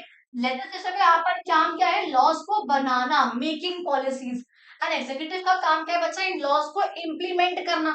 अब आप लोगों को ये बातें बहुत अच्छे से ऑलरेडी मैंने समझा रखी है कि आखिर लेजिस्लेचर में कौन लोग आ रहे हैं। इसमें आ रहे हैं बच्चा आप लोगों के एमएलएज, आप लोगों के एमपीज, यानी कि जो मेंबर ऑफ पार्लियामेंट है, जो पार्लियामेंट में बैठ रहे हैं, चाहे वो लोकसभा के हो चाहे वो राज्यसभा के हो। और हमारे कौन आ रहे हैं, और एमएलएज जो अलग अलग लेजिस्लेटिव असेंबलीज के मेंबर्स हैं बेसिकली। फिर हमारे पास कौन आ रहे हैं, राज्यसभा के मेंबर्स, वो भी आ रहे हैं, वो भी एमपीज हैं बेसिकली। ये सब लोग कौन बनाएंगे, लॉज बनाएंगे। अब इनको एग्जीक्यूट कौन कर रहा है, इन्हें एग्जीक्यूट करने का, यानी कि उनको इम्प्लीमेंट करने का काम कौन कर रहे हैं, जो इन लोगों में से ही कुछ आए हुए सिलेक्ट करे हुए मिनिस्टर्स हैं। ठीक है, council of ministers, prime minister, president, vice president, इन सब police officers, IAS IPS officers जो अलग से आ गए, इन सब लोगों का काम है एग्जीक्यूट करना सारी ही प्लान्स को, ये पॉलिसीज को, लॉस। कहते हैं हर एक सिटीजन जो कि 18 साल का हो चुका है या उससे ऊपर का है, they have the right to vote through a secret ballot. अब देखो यहाँ पे एक वर्ड आया बच्चा आप लोगों के पास, which is called as secret ballot. इसका मतलब क्या होता है, देखो एक होता है बच्चा हम लोगों के पास, which is called as open ballot. तो देखो ओपन बैलेट का मतलब क्या हुआ, आप गए, आपने वोट डाला, आपको सबको दिख रहा किसको वोट डाल रहे हो, कोई कुछ नहीं कह रहा, that is called open ballot. लेकिन यहाँ पे हमारी कंट्री में हम लोग फॉलो करते हैं सीक्रेट बैलेट। आप अपने पेरेंट्स से पूछना कि आप बहन से, भाई से, जो भी आप लोग के बड़े हो, आप, क्योंकि जब भी हम लोग वोट करने जाते हैं, जहां हम लोग वोट करने गए वहां पे हमारे पास ऐसे अंदर एंटर करके we have a cabin sort of thing, board का कार्डबोर्ड के जैसे बना हुआ है, वी हैव दैट कैबिन, हम लोग उसमें एंटर करेंगे। यहाँ पे नीचे रखी होगी हमारी ईवीएम मशीन है, जो भी यहाँ पर हमारे पास वीवीपैट वगैरह सब कुछ चीजें हैं, सब कुछ होगा। हम वहां जाके बटन दबाकर आएंगे, एंड वो किसी को नहीं पता होगा कि आखिर हमने किसको वोट करा है। सोचो अगर किसी पॉलिटिकल पार्टी को पता चल गया कि यहाँ से किस लोगों ने किसको वोट करा है, उनको वोट नहीं करा, अगर आप इसको पता चल गया कि हमने बीजेपी का वोट करा है, तो वो हमको क्या पता कुछ कर दे। दैट्स व्हाई हमारी कंट्री में बच्चा हम लोग फॉलो करते हैं सीक्रेट बैलेट, कि किसी को नहीं पता आपने किसको वोट करा है। क्लियर हो गया। अच्छा कहते हैं इसको हम लोग बोलते हैं बच्चा आप लोग का यूनिवर्सल अडल्ट फ्रेंचाइज, जहां पे यूनिवर्सल यानी कि सबके पास अडल्ट का मतलब वो जब वो 18 प्लस हो चुके हैं। एंड फ्रेंचाइज का मतलब मैंने क्या बताया था, राइट टू वोट। ये सबके पास राइट टू वोट आ चुका है जब वो पर्सन 18 प्लस हुए। तो जो लोग हैं, जो सिटीजन हैं, अपनी इस एक्सरसाइज, अपनी इस राइट को वो लोग फॉलो कर सकते हैं, वो एक्सरसाइज कर सकते हैं एंड गवर्नमेंट को, रिप्रेजेंटेटिव को बेसिकली वो चूज कर सकते हैं। कहते हैं अब आपको थिंक अबाउट में क्वेश्चन पूछना आपके लिए जरूरी क्यों है कि अल्टीमेट जो पावर है डेमोक्रेसी में वो लोगों के पास हो, क्योंकि डेमोक्रेसी का मतलब ही ये है कि लोगों के हाथ में जो पावर होनी चाहिए। अगर वो नहीं है तो डेमोक्रेसी कैसे हुई फिर। और हम ये कैसे कह सकते हैं कि जो लोगों का पार्टिसिपेशन है उससे वोटिंग को और बढ़ावा मिलता है। ये जो कुछ क्वेश्चन है आप लोगों को पता है, इन क्वेश्चन का डिस्कशन हम लोग करते हैं अपनी क्वेश्चन आंसर्स वाली वीडियोस। क्लियर हो गया, आगे बढ़ते हैं हम लोग। नेक्स्ट बच्चा हमारे पास है बेटा आप लोगों का रूल ऑफ लॉ। क्या रूल ऑफ लॉ क्या होता है, इसका क्या मतलब होता है, इसको ध्यान से एक बार आप लोग समझिए। देखो रूल ऑफ लॉ का मतलब होता है कि कानून का क्या लॉ है, कानून का क्या रूल है। कहते हैं ये फंडामेंटल प्रिंसिपल है हमारे किसी भी डेमोक्रेटिक सोसाइटी का, जो इंश्योर करता है equality before the law and equal protection of laws. अब देखो यहाँ पे दो टर्म आई है बच्चा, एक आपके पास आई है बेटा equality before the law and एक बच्चा आप लोगों के पास आई है इक्वल प्रोटेक्शन ऑफ लॉज। इसमें आप लोगों को सिर्फ मैं एक दो चीज यहाँ पे मेंशन करना चाहूंगी बच्चा आप लोगों के लिए, क्योंकि आप लोगों को हल्का से एग्जाम्पल के थ्रू समझ में आ जाएंगे वो दोनों ही चीजें। देख एक का मतलब होता है बेटा आप लोगों का इक्वालिटी एंड एक का मतलब होता है बच्चा इक्विटी। ये हुआ हमारा equality before the law and ये हुआ हमारा इक्वल प्रोटेक्शन ऑफ लॉ, और ये हुआ इक्वालिटी बिफोर द। ये वाली बात समझ में आ गई। अब इन दोनों में डिफरेंस क्या है मैम, दोनों सेम तो लग रहे हैं, क्या डिफरेंस है। देखो सिंपल समझ, आप एक एग्जांपल तो इसको समझ लो। मान लो एक स्टेडियम है, ठीक है, ये बहुत कॉमन एग्जांपल है, बहुत फेमस एग्जांपल है। मान लो एक स्टेडियम है जहाँ पे तीन बच्चे हैं, चढ़कर ना मैच देखना चाह रहे हैं। एक की जो हाइट है वो इतनी लंबी है कि वो आराम से यहाँ तक आ रहा है और वो देख पा रहा है झांक झांक कर कि हाँ जी क्या चल रहा है। एक की हाइट जो है वो इतनी है और एक की हाइट जो है वो इतनी है। ये बच्चों की हाइट यहाँ पर मेंशन। इक्वालिटी का मतलब होता है कि सबको सेम देना, प्रोवाइडिंग सेम टू एवरीवन। यहाँ पर कानून की नजर में जब हर एक इंसान बराबर है तो सबको सेम लेवल ऑफ अपॉर्चुनिटी देना, that is basically called equality. तो यहाँ पर हमने क्या करा, हमने इन तीनों को एक स्टूल प्रोवाइड कर दिया और कि जो ये था ये बढ़कर इतना हो गया, जो ये था ये बढ़कर इतना पहुंच गया, और ये जो था ये और बढ़कर यहाँ तक आ।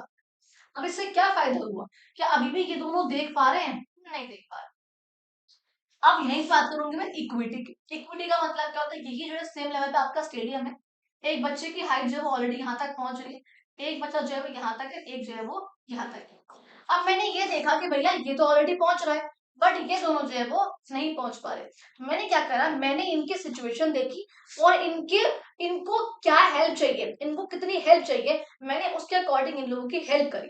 तो providing that particular thing that a person needs, जितनी उसको जरूरत है, मैंने क्या करा, मैंने इसको तो दिया एक स्टूल, तो ये देकर ये भी यहाँ तक पहुंच गया, अब ये यहाँ तक पहुंच चुका है। इसको बच्चा मैंने दिया आप लोगों के दो स्टूल्स, अब जो है ये भी यहाँ तक पहुंच चुका है, अब ये जो तीनों है ये देख पा रहे हैं। इसे हम लोग बोलते हैं बेटा आप लोग का इक्विटी। तो ये आपका डिफरेंस होता है इक्वालिटी वर्सेस इक्विटी में। क्या यहाँ पर डिफरेंस आप लोगों को समझ में आ गया, यहाँ पे सबको सब कुछ हम सेम प्रोवाइड कर रहे हैं, सेम, और ये हम प्रोवाइड कर रहे हैं अकॉर्डिंग टू देयर नीड्स, कि उनकी जितनी जरूरत है वो उनको इतना ही प्रोवाइड कर रही है। ये वाली बात समझ में आ गई बेटा आप लोगों को, इसकी यहाँ पर जो है जिक्र यहाँ पर करा क्लियर है। तो यहाँ पर कहते हैं no no one is above the law, कि आपका जो कानून है, कानून की नजर में तो बच्चा जो है सब है बराबर है, कोई भी बड़ा या छोटा जो है वो कानून की नजर में नहीं है, सब जो है वो क्या है बच्चा आप लोगों के बराबर है।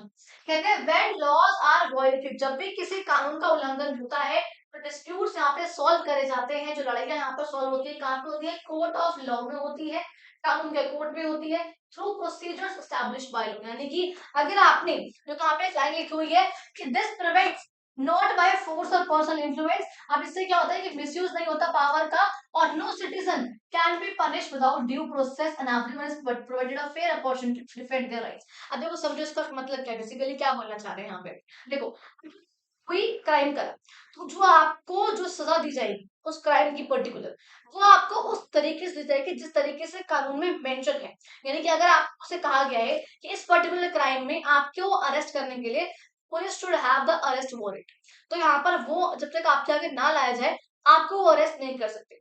सेकंड, अगर आपसे ये कहा गया कि आपको अरेस्ट करने के बाद वो आपको वहां जाके मार नहीं सकते, तो आपको वो मानना पड़ेगा, वो उन लोगों को फॉलो करना पड़ेगा। तीसरा, अगर ये कहा गया विद इन 24 आवर्स उनको आपको एक डीएम के सामने लाना पड़ेगा, वो कोर्ट से पहले, ट्रायल से पहले आपको डीएम के सामने, मजिस्ट्रेट के सामने लेकर आएंगे, तो वो उनको लाना पड़ेगा। और चौथा, अगर आपसे कहा गया है कि इस पूरे प्रोसेस में आप लोगों को भी फेयर अधिकार दिया जाएगा कि आप अपना एक लीगल जो लॉयर है आप उसको हायर कर सको, वो भी आपको फिर दिया जाएगा। तो ये क्या है, जो प्रोसीजर ऑलरेडी स्टैब्लिश है लॉ के द्वारा, बिना उस प्रोसीजर को फॉलो करे अपने अकॉर्डिंग, अपने जैसा उनको करना हो, अपनी मनचाही इच्छा से वो काम नहीं कर सकते हैं। ये वाली बात समझ में आती है। कहते हैं ये यहाँ पर प्रमोट करता है जस्टिस को, अकाउंटेबिलिटी को, यहाँ पे ट्रस्ट को इस डेमोक्रेटिक सिस्टम में। इन सब चीजों का जो है होना बहुत जरूरी होता है। ये बात समझ में आ गई बच्चा आप लोगों को। एक और यहाँ पे प्रिंसिपल क्या आता है बच्चा इसका, हमारी डेमोक्रेसी का, which is the fundamental right, which is the मौलिक अधिकार। यानी कि हमारे पास कुछ फंडामेंटल राइट्स है, कुछ मौलिक अधिकार है, जिनका उल्लंघन अगर किसी ने करा, पहली बात तो कोई कर नहीं सकता, जिन अधिकारों को कोई छीन नहीं सकता, और अगर इनका उल्लंघन होता है तो हमारे पास ये अधिकार है कि हम बिना किसी अपील के, हम बिना डिस्ट्रिक्ट कोर्ट जाए, हम सीधे हाई कोर्ट या हम सीधे सुप्रीम कोर्ट तक हम लोग पहुंच सकते हैं। वी हैव दैट राइट, ठीक है, इसलिए हम उसे बोलते हैं फंडामेंटल राइट। मैंने पहले ही कहा कि जो इनका जो मैं कहूंगी ये सब ये किसमें लिखे हैं, संविधान में मेंशन हो रखे हैं हमारे फंडामेंटल राइट्स, और ना कि सिर्फ मेंशन है बल्कि संविधान खुद इनकी प्रोटेक्शन करता है। कहते हैं सेफगार्ड करने में बेसिकली बहुत संविधान का बहुत इंपॉर्टेंट रोल है, राइट्स को, फ्रीडम को, या लोगों की डिग्निटी को, रिस्पेक्ट को सेफगार्ड करने में। हमारे पास बच्चा आप देखो कि हमारे पास 6 फंडामेंटल राइट्स, कितने बेटा, 6, हमारे पास 6 फंडामेंटल राइट्स।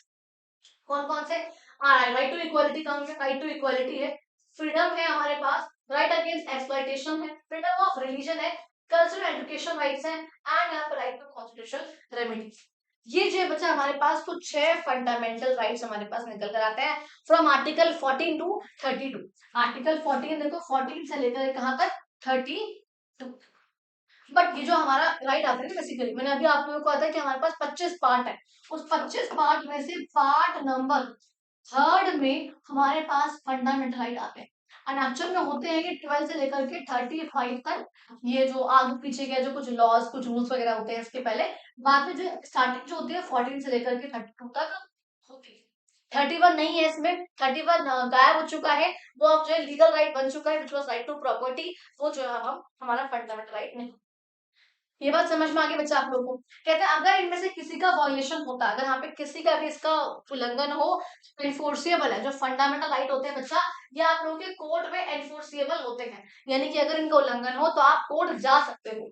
लेकिन जो आपके फंडामेंटल ड्यूटीज है, या आपके पास कुछ डीपीएसपी होते हैं जिसका जिक्र हम बाद में करेंगे, वो जो होते हैं उनमें वो एनफोर्सिएबल नहीं होते। अगर उल्लंघन हुआ तो आप कोर्ट नहीं जा पाओगे, बैठे रहो, इंतजार करते रहो, ठीक है। तो क्या कौन कौन से हैं, कहते हैं आर्टिकल 32 के तहत बच्चा हम लोग सीधे, अगर हमारे किसी भी फंडामेंटल राइट का कोई वॉल्यूशन हो, तो आर्टिकल 32 के तहत बेटा हम लोग सीधे पहुंच सकते हैं सुप्रीम कोर्ट।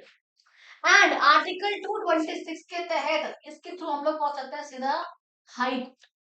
ये जो हमारे पास क्या है, कुछ फंडामेंटल राइट्स होते हैं हमारे पास, ये जो है मेंशन, ठीक है। कहते हैं बच्चा मैंने पहले बोला ये इन्फोर्सेबल है कोर्ट में, लेकिन हाँ फिर भी इन पर भी कुछ जो है वो रिस्ट्रिक्शन लगी हुई है।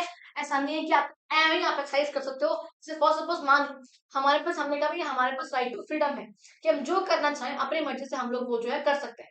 लेकिन आप ये बात मुझे बताओ, अगर हमारे पास राइट टू फ्रीडम है, क्या हम अपनी फ्रीडम को एक्सरसाइज करने के चक्कर में किसी और की फ्रीडम को स्नैच कर सकते हैं?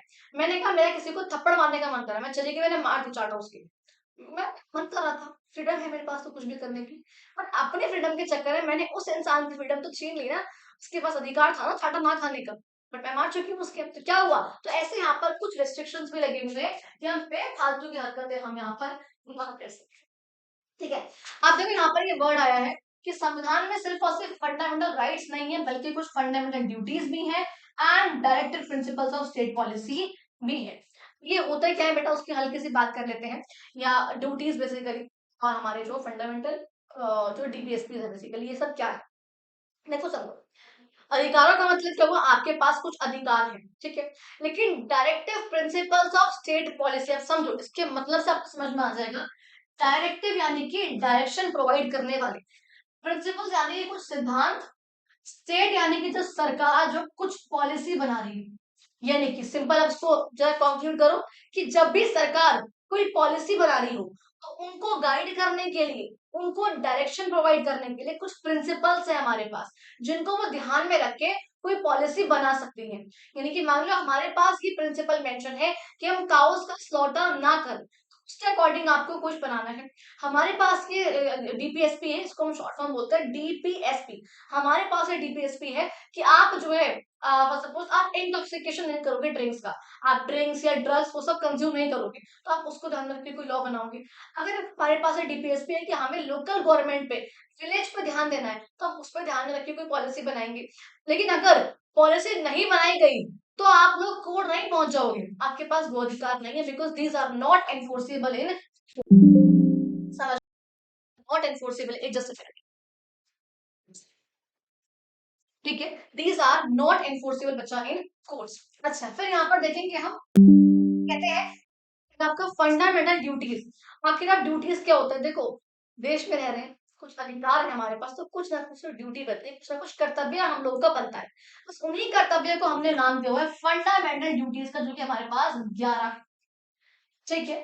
ठीक है, राइट्स हमारे पास 6 थे, ड्यूटीज हमारे पास 11 है। ये वाली बात समझ में आ गई। तो कहते हैं ये भी आपके पास जो है वो होते हैं, जिनका आपको पालन करना चाहिए। बेसिकली इसमें क्या होता है, एनवायरमेंट का ध्यान रखना है, अपने लॉस को, वैल्यूज को अवॉइड करना है, हेरिटेज को ध्यान में रखना है। ये कुछ चीजें यहाँ पर जो मेंशन है। कहते हैं राइट टू एजुकेशन जो है आर्टिकल 21A, ये भी ऐड करा गया 2009 में। इसमें क्या करा गया, तो राइट टू एजुकेशन का मतलब क्या हुआ कि जो ड्यूटी सरकार की है ये, कि हर एक बच्चे को फ्री और कंपल्सरी एजुकेशन जो है वो प्रोवाइड करी जाए। फ्री और कंपल्सरी, वो बच्चा जब 6 साल से लेकर के 14 ईयर्स तक का हो। और ये एक्ट कब आया था, 2009 में जो ये एक्ट आया था, इसलिए इसे हम बोलते हैं RTE एक्ट ऑफ 2009, ठीक है। कहते हैं ये 6 to 14 यानी कि बेसिकली आता है ये up to class 10th, up to 10th तक हम जो है वो प्रोवाइड कर सके फ्री और कंपल्सरी एजुकेशन। समझ में आ गई बच्चा ये वाली बात आप लोगों को। अच्छा, ये तो आप लोगों को बता चुकी हूँ already. Process establish by law का मतलब हुआ कि जो भी यहाँ पे लॉस के थ्रू स्टैब्लिश है, एंड यहाँ पर इसका मतलब हुआ इक्वल प्रोटेक्शन ऑफ लॉस का, they shall be treated equally without any discrimination. ये आप लोगों को मैं समझा चुकी हूँ ऑलरेडी। क्लियर हो गया बच्चा, ये हम देख चुके हैं ऑलरेडी। आगे हम लोग जरा डिस्कस करते हैं क्या बात। नेक्स्ट हमारे पास बच्चा एक और प्रिंसिपल आएगा, which is called as separation of powers. अब सेपरेशन ऑफ पावर्स का मतलब क्या है, देखो आप लोगों ने डिस्कस किया था that we have 3 organs of government, legislature जो कि लॉज बना रहे हैं, एग्जीक्यूटिव जो कि उनको इंप्लीमेंट कर रहे हैं, एंड जुडिशियरी का जिसका काम बेसिकली लॉज जस्टिस प्रोवाइड करना, या फिर डिक्लेयर करना कि जो लॉ है वो वैलिड है या फिर इनवैलिड है, वो यहाँ पर करना। तो कहते हैं सबके जो अलग अलग रिस्पॉन्सिबिलिटीज है, स्टिल यहाँ पर बोलते हैं कि इन सबके पास, इन सबके कुछ फंक्शंस होते हैं, इन फंक्शंस को सही से मानना, सही से फॉलो करना, वो इनका जो है काम होता है। ये समझा चुकी हूँ मैं ऑलरेडी। क्या बोलते हैं कि सबके पास अपनी अलग अलग पावर है, ताकि कोई भी जो है अपनी पावर का मिसयूज ना कर सके, इसलिए यहाँ पर तीनों ही जो ऑर्गन है एक दूसरे पे ध्यान रखते हैं, एक दूसरे पे चेक रखते हैं, ताकि जो पावर है वो बैलेंस रहे। लेजिस्लेचर यहाँ पे एग्जीक्यूटिव पे ध्यान रखना है, एग्जीक्यूटिव यहाँ पे जो जुडिशरी पे ध्यान रखना है, जुडिशरी जो यहाँ पे एग्जीक्यूटिव पे भी ध्यान रख रहा है, वो लेजिस्लेचर पे भी ध्यान रख रहा है। यानी कि सब जो है आपस में एक दूसरे पे ध्यान रख रहे हैं, ताकि कोई भी अपनी पावर का मिसयूज ना कर सके। इस सिस्टम को बच्चा हम लोग आपका बोलते हैं system of checks and balance. क्या बोलते हैं बच्चा, system of checks and balances. Clear होगी वाली बात। कहते हैं ये बहुत जरूरी है यहाँ पर, इसलिए चेक्स एंड बैलेंसेस को मेंटेन करने के लिए तीनों ही ऑर्गन्स के बीच। एग्जाम्पल देखो यहाँ पे समझा रखा है कि पार्लियामेंट के पास ये पावर है कि वो संविधान को अमेंड कर सकते हैं, उसमें जो है कोई भी चेंजेस कर सकते हैं, और जुडिशरी के पास ये पावर है कि वो इन अमेंडमेंट्स को रिव्यू करेगा, क्या ये सही है, क्या जो यहाँ पर चेंज करा गया ये चेंज सही है, वो यहाँ पर ये देख रहा है। अच्छा, सिमिलरली एग्जीक्यूटिव पावर यानी कि जो लॉज को इम्प्लीमेंट कर रहे हैं, ऑफ द इन्फोर्समेंट एजेंसी यानी कि जो भी लोग उसको इम्प्लीमेंट करने में काम कर रहे हैं, दे आर रेगुलेटेड बाय, यानी कि वो काम कैसे कर रहे हैं कि जब वो लॉज या जब वो रूल्स लेजिस्लेचर के द्वारा यानी पार्लियामेंट के द्वारा बनाए गए हैं, और उनको रिव्यू भी कर लिया गया है कोर्ट के द्वारा, तब जो है वो लोग उनको लागू करने में काम कर रहे हैं। अगर एक लॉ जो है वो इनकंसिस्टेंट है, विद द कॉन्स्टिट्यूशनल प्रोविजंस, यानी कि अगर हमें लगता है कि वो संविधान के लिमिट से बाहर का है, संविधान में जो इसको सही नहीं माना गया है, जुडिशरी जो है उसको क्या करेगी, अनकॉन्स्टिट्यूशनल डिक्लेयर कर देगी। यानी कि अगर हमें लग रहा है कोई भी जो लॉ है वो इनवैलिड है, वो सही नहीं है, जो बनाया गया अभी संविधान से हटकर है, तो वो जो लॉ होगा वो जुडिशरी क्या करेगी भैया, उसको अनकॉन्स्टिट्यूशनल डिक्लेयर कर देगी, उसको इनवैलिड डिक्लेयर कर देगी। ये वाली बात समझ में आ गई। तो कहते हैं जुडिशरी का यहाँ पर बहुत इंपॉर्टेंट रोल रहता है हमारे संविधान की इंपॉर्टेंस को बनाए रखने में, और सारे ये डेमोक्रेटिक जो वैल्यूज है हमारी, जस्टिस, इक्वालिटी, लिबर्टी, फ्रेटर्निटी, इन वैल्यूज को भी जो है ध्यान में रखने का। क्लियर हो गई वाली बात। इसमें भी जो है बहुत बड़ा हाथ हाथ रहता है, सॉरी से इसमें भी जो है बहुत बड़ा ये बस यही नहीं तो मेरे को बोर्ड में, ठीक है, इसमें जो है बच्चा आप लोगों का बहुत बड़ा हाथ रहता है, किसका, जुडिशरी का। कहते हैं ये इंश्योर करती है कि जो सारे ही लॉज यहाँ पे जो पार्लियामेंट के द्वारा बनाए गए हैं या फिर असेंबलीज के द्वारा बनाए गए हैं वो संविधान के लिमिट्स में रहकर हो, कोई भी लॉ संविधान के लिमिट्स को क्रॉस ना। जुडिशरी जो है वो बच्चा क्या है, वो इम्पार्शियल है, यानी कि वो अनबाइस्ड रहती है, इंडिपेंडेंट इंस्टीट्यूशन है, इंडिपेंडेंट किसी पर डिपेंडेंट नहीं है। अगर यहाँ पे कोई हाई कोर्ट का, सुप्रीम कोर्ट का जज है तो उसको कोई डर नहीं है कि हाँ जी वो प्रेसिडेंट या पार्लियामेंट का मेंबर अगर सपोर्ट नहीं करा उसको तो वो उसको हटा देंगे, ऐसा जो है कोई भी डर उनके मन में नहीं है, बिकॉज उनको रिमूव करने का जो प्रोसीजर है बच्चा वो आपका बहुत ही अलग है। क्लियर हुआ। कहते हैं अपहोल्ड करते हैं ये संविधान की बेसिकली स्पिरिट को। कुछ यहाँ पे इंपॉर्टेंट इनिशिएटिव है जैसे कि यहाँ पे नाम है पब्लिक इंटरेस्ट लिटिगेशन। ऐसे इनिशिएटिव जो जुडिशरी टाइम टू टाइम लाती रहती है ताकि वो सब तक जो जस्टिस को पहुंचा सके। अब जो ये क्या होता है, ये PIL which is called public interest litigation, देखो उसका सिंपल सा मतलब क्या होता है, अगर यहाँ पे कुछ गरीब लोग हैं, कुछ पुअर पीपल है, अगर उन पे कोई ना कोई अत्याचार करा जा रहा है, कुछ कम्युनिटी पे किसी भी लोगों पे, यहाँ पे अगर एक चाहे एक इंसान हो चाहे प्रॉपर कम्युनिटी, अगर कोई अत्याचार उन पे हो रहा है और अगर कोई रिच इंसान देख रहा है, जो मिडिल पर्सन है, जो मिडिल क्लास पर्सन जो कि केस लड़ सकता है, अब देखो जो पुअर इंसान है, अगर इन पे कोई कॉन्ट्रैक्टर, कोई बड़े इंसान अगर कुछ यहाँ पर मैं कहूंगी इनके साथ कुछ आप गलत भी कर रहे हैं, कुछ अगर एक्सप्लॉइटेशन कर रहे हैं इन लोगों का, पर इन लोगों के पास इतने पैसा नहीं है कि ये लोग केस फाइल कर सके, ये लोग कुछ केस लड़ सके, ऐसा नहीं है इन लोगों के पास, तो क्या करेंगे, जो मिडिल क्लास लोग हैं वो इनके बेसिस पर एक पेज पर लिखकर, जैसे एक पेज पर नॉर्मल PIL फाइल करेंगे, पब्लिक के इंटरेस्ट के लिए यहाँ पर एक केस फाइल करेंगे, जो कि आप देखो मेरा केस नहीं है, मैं इन्वॉल्व नहीं हूँ, वो उस इंसान का केस है, बट मुझे दिख रहा है कि बहुत गलत हो रहा है बेचारे के साथ, मुझे कुछ करना चाहिए, मैं उसके नाम पे PIL फाइल करूंगी, केस स्टार्ट हो जाए। एंड PILs को बहुत जल्दी जो है इन्वॉल्व करा जाता है, बिकॉज वो इंसान खुद के बेनिफिट के लिए नहीं कर रहा होता, बल्कि किसी और के म्यूचुअल बेनिफिट के लिए कर रहा होता। समझ में आया। इसे अच्छा हम लोग बोलते हैं, हम लोग का बेटा PIL, यानी कि पब्लिक इंटरेस्ट लिटिगेशन। क्लियर हो गया।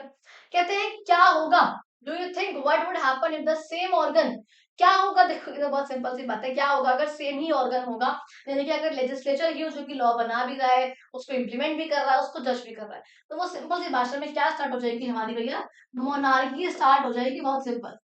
ठीक है, इसको तो मतलब कुछ एक्सप्लेन करने की नीड ही नहीं है, क्या स्टार्ट हो जाएगी, मोनार्की स्टार्ट हो जाएगी। अब देखो नेक्स्ट बच्चा हम बात करेंगे accountability and transparency, this is also a principle of democracy, यानी कि जो हमारी गवर्नमेंट है वो अकाउंटेबल है, हम उनसे जो क्वेश्चन पूछेंगे they have to answer the question and they are very transparent. Transparent का मतलब यहाँ पर क्या हुआ कि वो ट्रांसपेरेंट है, उनको जो भी यहाँ पर अंदर हो रहा है पार्लियामेंट में, जो भी कुछ यहाँ पे चल रहा है, दे हैव डिस्क्लोज इट, उनको वो बताना होगा किसी पोर्टल पे, किसी वेबसाइट पे, कई बार बहुत चीजें यहाँ पे मेंशन होती है, उसने बोला बच्चे क्या, ट्रांसपेरेंसी होनी चाहिए। तो कहते हैं जो डेमोक्रेटिक जो गवर्नमेंट है जिनका चुनाव हुआ है, बेसिकली ऑब्वियस सी बात है, वो अकाउंटेबल होती है अपने सिटीजंस को लेकर, इलेक्शंस के थ्रू कह लो या पब्लिक डिबेट्स के थ्रू कह लो, या फिर जो सिविल सोसाइटी होती है, ये कौन होते हैं, NGOs वगैरह मान लो हो गए, ये लोग जो मीडिया वगैरह है, ये सब लोग, इनका यहाँ पर काम क्या होता है, इन सब के थ्रू ये सब लोग जो है क्या रहते हैं, काफी एक्टिव पार्टिसिपेट रहते हैं, हमारी जो गवर्नमेंट है अकाउंटेबल रहती है हम लोगों को लेकर, हम लोगों के लिए काफी अकाउंटेबल रहती है, और ये जो कॉन्टिन्यूअस पब्लिक का मैं कहूंगी इन्वॉल्वमेंट है, इससे क्या होता है, डेमोक्रेसी जो है बच्चा वो और मजबूत बनती है, जाहिर सी बात है। और सब लोगों के बीच में क्या होता है बच्चा, एक ट्रस्ट बिल्डअप होता है कि जो सारे जो गवर्नमेंट है वो बहुत अच्छा काम कर रही है, बहुत से यहाँ पे कुछ इंस्टीट्यूशन है जो कि अकाउंटेबिलिटी एंड ट्रांसपेरेंसी को यहाँ पर इंश्योर भी कर, कुछ बेसिक जो है बातें यहाँ पर मेंशन। क्लियर हो गया। अच्छा, फिर देखो बच्चा नेक्स्ट हम लोगों ने बात करनी है, फॉर एग्जाम्पल देखो यहाँ पे आप लोगों के पास एक RTI है, which is called the right to information act. अब ये क्या होता है बेटा, right to information act? Right to information act का मतलब क्या है, कि आखिर ये होता क्या है, उसके अगर आप लोगों से बात। देखो यहाँ पर कहते हैं राइट टू इन्फॉर्मेशन एक्ट का मतलब होता है, अगर यहाँ पर हम अपने किसी भी लोगों से, जो हमारे गवर्नमेंट के ऑफिशियल्स बैठे हैं, जो गवर्नमेंट के मेंबर्स हैं, जो कुछ अंदर लोग बैठे हुए हैं, अगर हम उनसे कोई क्वेश्चन पूछना चाहें, आखिर ये लॉ पास क्यों करा गया है, इस केस का मतलब क्या है, या फिर वहां पर आप लोग वहां पर क्यों गए, यहाँ पर कौन सी मीटिंग हुई है, जो भी हम लोग सरकार से जानना चाहते हैं, हम लोग सरकार से वो चीज जान सकते हैं। And this is basically called the right to information act, जो कि 2005 में लाया गया था, जो कि अलाउ करता है कि सिटीजन जो है वो गवर्नमेंट की एजेंसी से, गवर्नमेंट के ऑफिशियल से, इन सबसे भी कोई ना कोई क्वेश्चन पूछ सके। और इसके बारे में भी हम लोग पढ़ेंगे थोड़ी देर बाद। अच्छा, फिर देखो बच्चा, हम लोगों के पास यहाँ पर है मल्टी पार्टी सिस्टम। इसका मतलब क्या होता है? This is what multi party system. इसका मतलब क्या है? कहते हैं मल्टी पार्टी सिस्टम का मतलब एक ऐसी कंट्री जहां पर बहुत सारे पॉलिटिकल पार्टीज, ऐसा ना हो जैसे एक पॉलिटिकल पार्टी है चाइना की तरह, ऐसा भी ना हो कि यूके और यूएस की तरह दो पॉलिटिकल पार्टीज है, डेमोक्रेटिक रिपब्लिक, बस दैट्स ऑल। हमारे पास चॉइस ही नहीं है चूज करने के लिए among the different political parties. But हमारे पास क्या है बेटा, हमारे पास बहुत सारे पॉलिटिकल पार्टीज है, जो कि सबके सब मिलकर इलेक्शन कंटेस्ट करते हैं, सबकी अलग अलग आवाजें हैं, तो सबके अलग रिलीजन है, कल्चर है, ट्रेडिशंस है, कस्टम्स है, कास्ट है, एक्सेट्रा, सबके अलग अलग इंटरेस्ट है। तो अगर जितने प्रकार के लोग होंगे, उतनी जो है डाइवर्सिटी हमारे पास होगी, उतनी जो है विभिन्नता हमारे पास।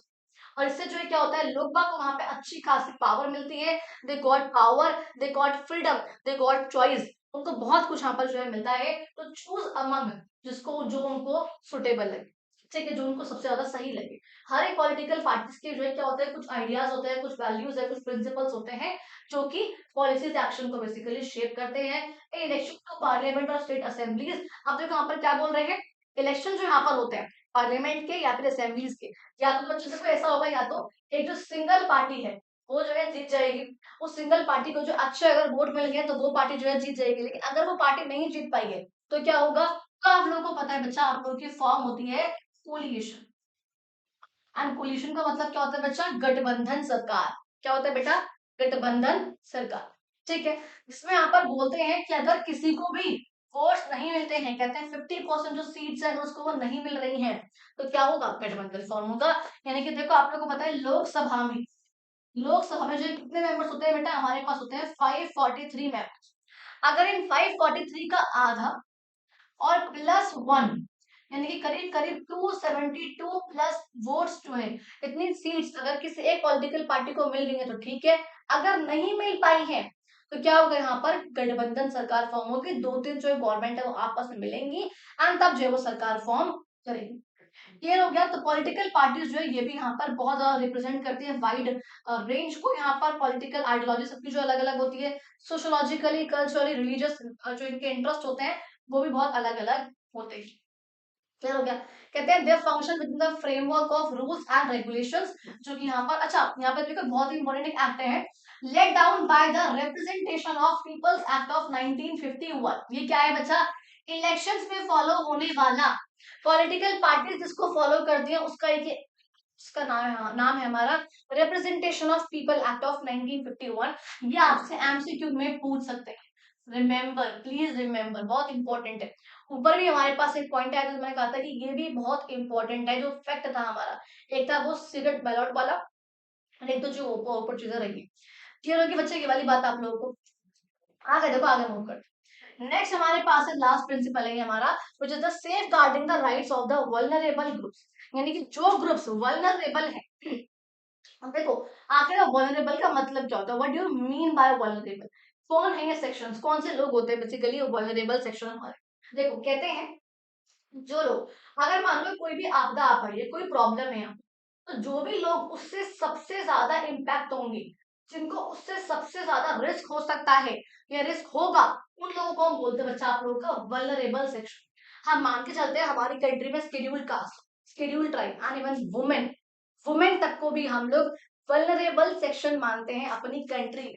ठीक है, तो कहते हैं ये गवर्नमेंट की ड्यूटी है कि यहाँ पर जो भी कम्युनिटीज हैं, चाहे वो रिगार्डलेस उनकी कास्ट क्या है, उनका जेंडर क्या है, रिलीजन क्या है, या फिर वो कौन से बैकग्राउंड से निकल कर आ रही है, सबको यहाँ पर क्या प्रोवाइड करेंगे, ड्यूटी है गवर्नमेंट की कि सबको जो है वो क्या the, given historical factors have led to unequal distribution of opportunity, यानी कि जो भी यहाँ पर पास्ट में इन सब लोगों को, कुछ लोगों को अपनी कास्ट की वजह से या अपने रिलीजन की वजह से, रीजन की वजह से, का अपने मेल सेक्स की वजह से, इन सब चीजों की वजह से अगर कोई भी यहाँ पर इनइक्वालिटी यहाँ पर जो फेस करी है उन लोगों ने अपॉर्चुनिटीज का डिस्ट्रीब्यूशन में, तो ये बहुत जरूरी है सरकार के लिए कि वो इंश्योर करे कि सबको इक्वली जो है वो अब सब अपॉर्चुनिटीज जो है वो दी जाए, जो भी रिसोर्सेज हो वो सबको जो इक्वली बांटी जाए, बहुत जरूरी है वो, तो वो इंश्योर करना बहुत जरूरी है, स्पेशली किन को, जो वल्नरेबल सेक्शंस। क्लियर हो गया। कहते हैं एग्जांपल के, हम कहते हैं बिना किसी भेदभाव के ऐसा होना चाहिए, कहते हैं आर्टिकल 46 में जो इसका जिक्र हो रखा है यहाँ पे, स्पेशल केयर जो है मिलनी चाहिए जो कि जो लोग एजुकेशनली इकोनॉमिकली जो है वीक, जो भी लोग एजुकेशनली इकोनॉमिकली वीकर सेक्शन है हमारे, उन सबके साथ, खासकर जो मैंने बोला शेड्यूल्ड कास्ट, शेड्यूल्ड ट्राइब, ये जो है मेन यहाँ पर मानते हैं इनको हम, कि इनको जो हमें बचाना चाहिए किसी भी सोसाइटी के इनजस्टिस से या फिर एक्सप्लॉयटेशन की किसी भी फॉर्म से, चाहे वो अनटचेबिलिटी हो, चाहे वो कहीं आना हो, कहीं जाना हो, कुछ भी यहाँ पे चीजें वो हो सकती है। फिर देखो एक बात यहाँ पे जो कही गई है, डोंट मिस आउट में बेसिकली आप लोगों के लिए कहते हैं रियल जो स्ट्रेंथ है एट द एंड, आप यहाँ पे पॉइंट पढ़ रहे हो कि रियल जो स्ट्रेंथ है बच्चा डेमोक्रेसी की, वो किस में है, उसके सिटीजन्स में है, उसके लोगों में है, पार्टिसिपेशन में, अवेयरनेस में, ड्यूटीज में, अधिकारों में एंड कमिटमेंट में। ठीक है, कमिटमेंट किसकी, कमिटमेंट किसकी, ऑनेस्टी की, कमिटमेंट किसकी, फेयरनेस, कि हम जो है वो फेयर रहेंगे, फेयर तरीके से जो है हम लोग डिसीजंस लेंगे, बिना इन सब चीजों के कोई भी डेमोक्रेटिक जो प्रोसेस है वो सही से काम नहीं कर सकता और मीनिंगफुली जो है वो पॉलिटिकली नहीं कर सकता। यहाँ तक का क्लियर हो गया बेटा आप लोगों को। आगे देखो हल्की हल्की से थोड़ी बहुत और हम लोग वहां बात करते हैं। तो हमारे पास आएंगे बेटा अपने कुछ प्रोसेस है यहाँ पर और कुछ इंस्टीट्यूशन है, यानी कि कौन सा प्रोसेस है उसको कौन सी ऑर्गेनाइजेशन यानी कि कौन सा जो इंस्टीट्यूशन है वो कराता है, अगर करा रहा है तो उससे क्या चीज शो हो रही है, बेसिकली व्हाट इट शोज, क्या उससे शोज हो रहा है, क्या वो चीज जो है वो डेमोन्स्ट्रेट हो रही है उस पर्टिकुलर चीज से, अगर ऐसा हो रहा है इससे क्या शो होता है, क्या हमें समझ में आता है, और अगर कौन सी ऑर्गेनाइजेशन है, कौन से इंस्टीट्यूशन है जो ये चीज करा रहा है, यानी कि अगर यहाँ पे लॉ बन रहा है, एक अगर लेजिस्लेटिव प्रोसेस है तो कौन कर रहे हैं वो, भैया लेजिस्लेचर के लोग कर रहे हैं, चाहे पार्लियामेंट के हो, चाहे स्टेट लेजिस्लेचर हो, और चाहे लोकल बॉडीज हो हमारी, तो नेशनल लेवल, स्टेट लेवल और लोकल लेवल ये सब लोग कर रहे हैं। अगर कर रहे हैं तो उससे क्या चीज शो होती है कि हमारी कंट्री में फेयर रिप्रेजेंटेशन, सब लोग जो है उनको रिप्रेजेंट करा जाता है हमारी कंट्री में, इससे ये चीज शो हो रही है। सिंपल, इससे क्या हो रहा है, इससे जो है just give me a minute, ठीक है, हम्म, ठीक है, इससे क्या हो रहा है, ये चीज जो है शो हो रही है बेटा आप लोगों की, पहली बात ये समझ में आ गई। फिर यहाँ पर कहा गया बेटा आप लोगों से इलेक्टोरल प्रोसेस, अगर यहाँ पर अच्छा और यहाँ पे क्या है डेलिब्रेशन, जो बातचीत करके यहाँ पे जो डिसीजन लिया गया है, और यहाँ पे डिसेंट भी है, यानी कि लोग जो है वो डिसएग्री भी कर सकते हैं कई चीजों को लेकर। सेकंड यहाँ पे आगे बच्चा आप लोगों का इलेक्टोरल प्रोसेस, इलेक्शन हो रहे हैं, करा कौन रहा है, ECI, election commission of India, और तो यहाँ पे इन लोगों को स्टेट इलेक्शन कमीशन भी मेंशन करना चाहिए था, जब यहाँ पर इन लोगों ने ऊपर मेंशन करा है लोकल बॉडीज, तो यहाँ पर भी इन लोगों को एसईसी, स्टेट इलेक्शन कमीशन को भी मेंशन करना चाहिए था, पता नहीं क्यों नहीं करा है। अब इससे क्या शो होता है, हमारी कंट्री का पार्टिसिपेशन बहुत अच्छा है, सब लोग जो है पार्टिसिपेट करते हैं, हमारी कंट्री में इक्वालिटी है। थर्ड की बात करूंगी जुडिशियल प्रोसेस की, यहाँ पर क्या है कि जुडिशियल प्रोसेस यहाँ पर जो है होता है, कहाँ हो रहा है बच्चा, कोर्ट में हो रहा है, अगर हो रहा है तो क्या दर्शाता है, उससे वो हमारी कंट्री में जो है न्याय मिलता है लोगों को, सब लोग जो है बराबर है, कानून की नजर में जो है वो सबके सब बराबर, ये हमें समझ में आता है इससे। अच्छा, फिर यहाँ पे बेटा आप लोगों का आएगा पार्टिसिपेटरी प्रोसेस, यानी कि जो हमारी कंट्री है उसमें जो लोग है वो पार्टिसिपेशन अच्छे से कर पा रहे हैं, कैसे कर पा रहे हैं, किसके थ्रू कर पा रहे हैं, मीडिया के थ्रू, सिविल सोसाइटी यानी कि एनजीओ वगैरह जो हो गए उनके थ्रू बेसिकली। अब अगर ऐसा हो रहा है इससे क्या चीज शो होती है, हमारी कंट्री में सब लोगों के पास कहने का, कुछ बोलने का, एक्सप्रेस करने का अधिकार है, डिबेट और डिस्कशन जो है हमारी कंट्री में होते हैं, they have the freedom to publish, to say, to speech, to express, to have their opinions, ठीक है, उनके पास ये है। फिर यहाँ बात करूंगी बच्चा आप लोगों की यहाँ पर अकाउंटेबिलिटी मैकेनिज्म की, कि मैं ये कैसे इंश्योर कर रही हूँ कि जो मेरी गवर्नमेंट है वो अकाउंटेबल है, कैसे करा मैंने उसके देखा कि कुछ वर्ड्स है कि तो आप लोगों ने नहीं सुने होंगे, इसमें एक आता है आपका controller and auditor general of India, जिसका नाम होता है जो होता है कैग, अब ये बेसिकली कौन होते हैं, गवर्नमेंट के अकाउंट्स को ऑडिट करने का काम, उनको चेक करने का काम, कहाँ पर क्या है, क्या बैलेंस है, क्या दिक्कत है, क्या नहीं है, डेबिट क्या हो रहा है, क्रेडिट क्या हो रहा है, ये सब काम कौन करते हैं, हमारे ऑडिटर जनरल करते हैं। सीआईसी होता है जो कि सरकार के बारे में इंफॉर्मेशन रखते हैं, लोकपाल है एंड सेंट्रल विजिलेंस कमीशन है जो कि सर्विलेंस रखते हैं, यानी कि ध्यान रखते हैं सरकार का। इससे जो हमको पता चलता है ट्रांसपेरेंसी के बारे में। नेक्स्ट देखो बच्चा, आप लोगों को आएगा डिसेंट्रलाइजेशन, की हमारी जो कंट्री है उसमें क्या है बच्चा, डिसेंट्रलाइजेशन है। अब इसका मतलब आखिर क्या होता है, आप देखो इस सिंपल से वर्ड का मतलब होता है, आपको पता है हमारी कंट्री में बच्चा एक है सेंट्रल लेवल ऑफ गवर्नमेंट, एक हमारे पास है स्टेट लेवल ऑफ गवर्नमेंट। ये जो इनिशियली थी जब संविधान आया था, ठीक है, उस टाइम पे हमारे पास कोई भी लोकल जो है, लोकल गवर्नमेंट नहीं हुआ करती थी। सॉरी, उस टाइम पे क्या जो है, क्या था बच्चा, लोकल गवर्नमेंट। ओ गॉड,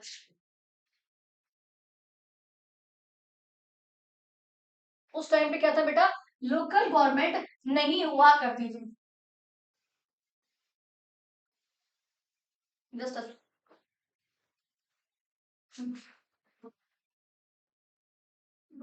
क्या ही क्लिक हो गया मेरे से। ओके, लोकल लेवल ऑफ जो गवर्नमेंट है वो नहीं हुआ करती थी, ठीक है। बट बाद में आप देखते हो 1992 में बेसिकली आती है, उससे पहले ये नहीं थी हमारे पास। 1992 में हमारे पास आती है लोकल लेवल ऑफ गवर्नमेंट, अब वो आती है बेसिकली, और तभी जो आता है हमारा डिसेंट्रलाइजेशन। इसका सिंपल सा मतलब होता है कुछ पावर जो हमने सेंट्रल गवर्नमेंट से ली, कुछ पावर हमने जो स्टेट गवर्नमेंट से ली, यानी ये पावर लेकर हमने जो किसको दे दी, लोकल गवर्नमेंट को दे दी कि आपके पास में जो है कुछ पावर्स है। तो बेसिकली हमने क्या करा, हमने सेंटर से और हमने स्टेट से कुछ पावर्स ली, और ये पावर जो हमने बच्चा किसको दे दी, हमने वो लोकल लेवल ऑफ गवर्नमेंट को जो है हमने वो दे दी। इसे जो है बच्चा हम लोगों ने क्या बोला आपका, डिसेंट्रलाइजेशन। ये बात समझ में आ गई। अगर ये है तो कहां पर है, ऑब्वियसली लोकल बॉडीज में। इससे हमें क्या समझ में आता है कि लोगों का जो पार्टिसिपेशन है बिल्कुल ग्रास रूट लेवल पर भी है, यानी कि बिल्कुल लोअर लेवल पर भी लोगों का जो है पार्टिसिपेशन हमारी कंट्री में है। चेक्स एंड बैलेंसेस अगर यहाँ पर हो रहा है तो वो कैसे हो रहा है, क्योंकि यहाँ पर जो पावर है, यहाँ पे सेपरेशन ऑफ पावर्स है, यहाँ पे डिविजन हो रखा है, जो पावर है सेंटर का, सेंटर में, स्टेट में, एंड ये सब जो चीजें हैं वो संविधान में लिखी हुई है। और यहाँ पर क्या हो रहा है, लेजिस्लेचर, एग्जीक्यूटिव, जुडिशरी, इन लोगों के पास भी क्या है, डिफरेंट डिफरेंट पावर्स हैं। एंड इस सिस्टम को समझ में आता है डिवोल्यूशन ऑफ पावर, कि हमारे यहाँ पे जो पावर है वो बहुत बटी हुई है। ये वाली बात आप लोगों को यहाँ पे क्लियर होगी, समझ में आ गया यहाँ तक का पॉइंट। अच्छा, अब देखो ये ऑल तो आप लोगों को मैं दिखा देती हूँ, आप लोग खुद भी फिल कर सकते हो। ये बेसिकली क्या, आपको जो फीचर्स यहाँ पर दिखा रखे थे संविधान उसके डेमोक्रेसी के, आपको यहाँ पर अपने एरिया के अकॉर्डिंग, अपने टाउन के अकॉर्डिंग जो इसको फिलअप कर रहे हैं, आप लोग मुझे कमेंट बॉक्स में बता देना। तो मैं इसका तो स्क्रीनशॉट लेकर अपने अपने जो टेलीग्राम ग्रुप है हमारा, एडुमेंटोरियल्स एक ही है, 4000 प्लस जो है करीब, उसमें जो है वो आपके सब्सक्राइबर्स हैं बेसिकली टेलीग्राम पे, ठीक है। तो आप लोग उसको जो है ज्वाइन कर सकते हो टेलीग्राम ग्रुप को।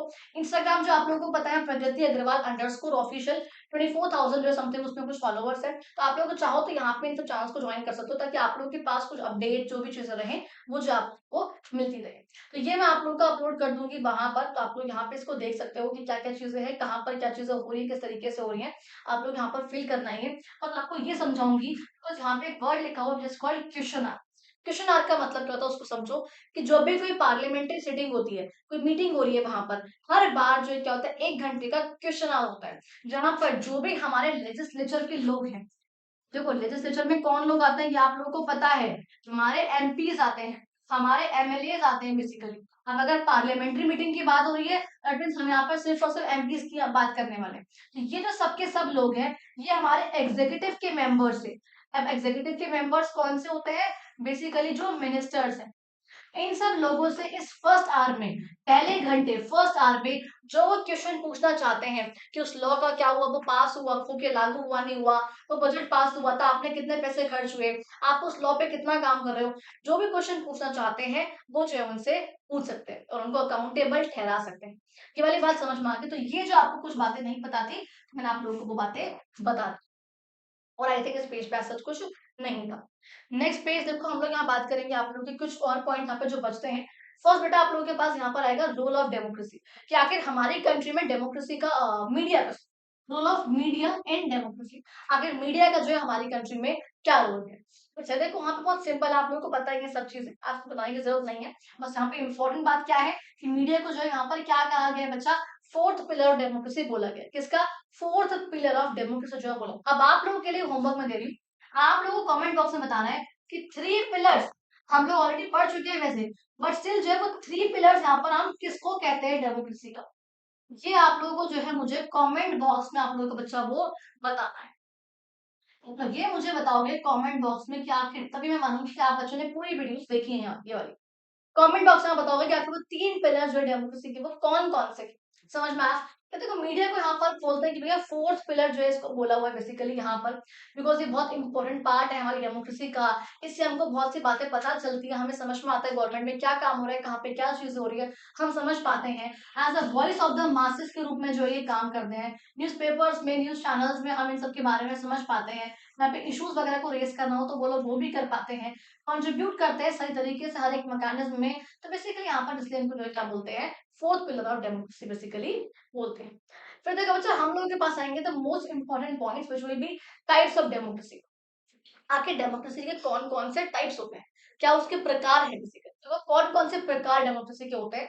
तो फर्स्ट बच्चा हमारे पास आएगा which is called direct democracy, and second जो बच्चा हमारे पास आएगा इनडायरेक्ट डेमोक्रेसी।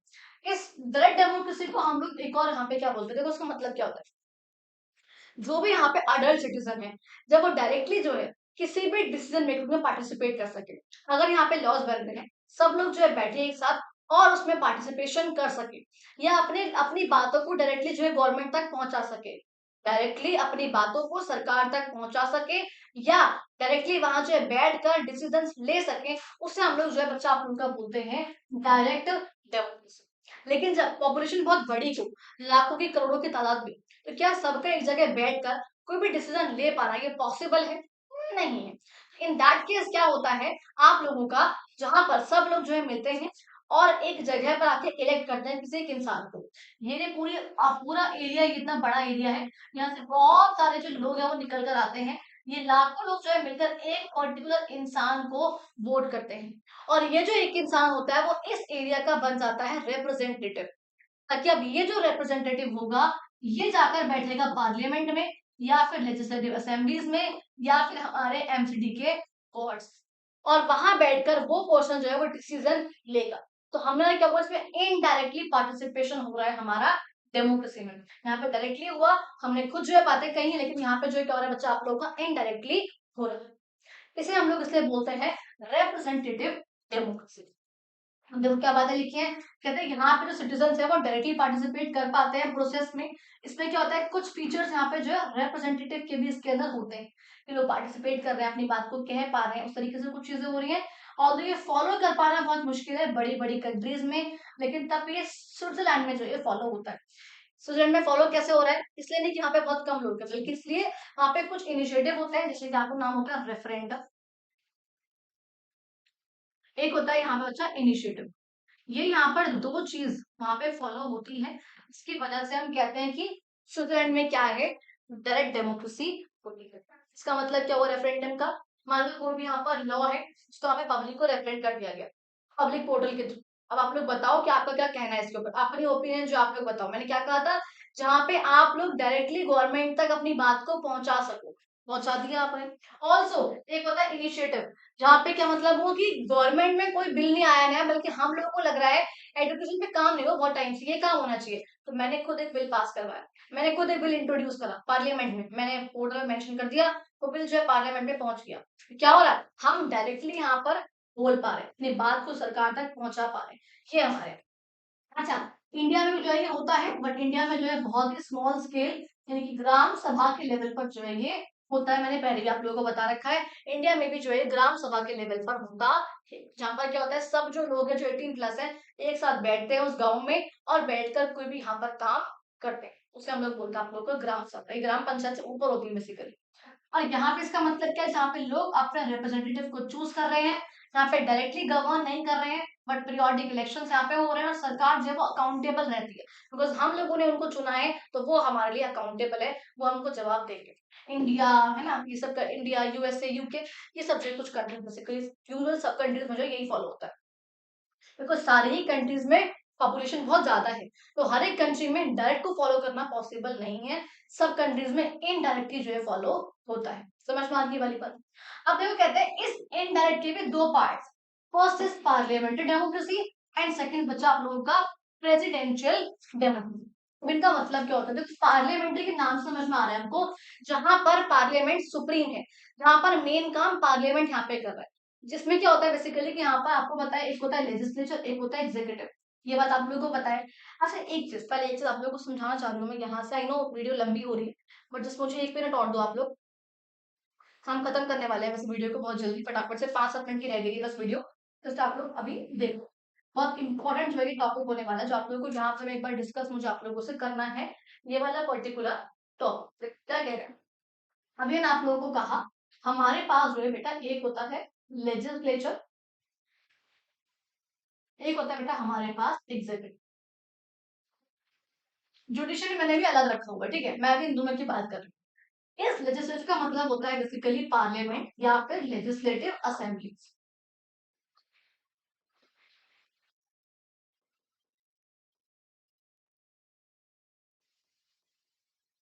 इसका काम क्या होता है, लॉस को बनाना।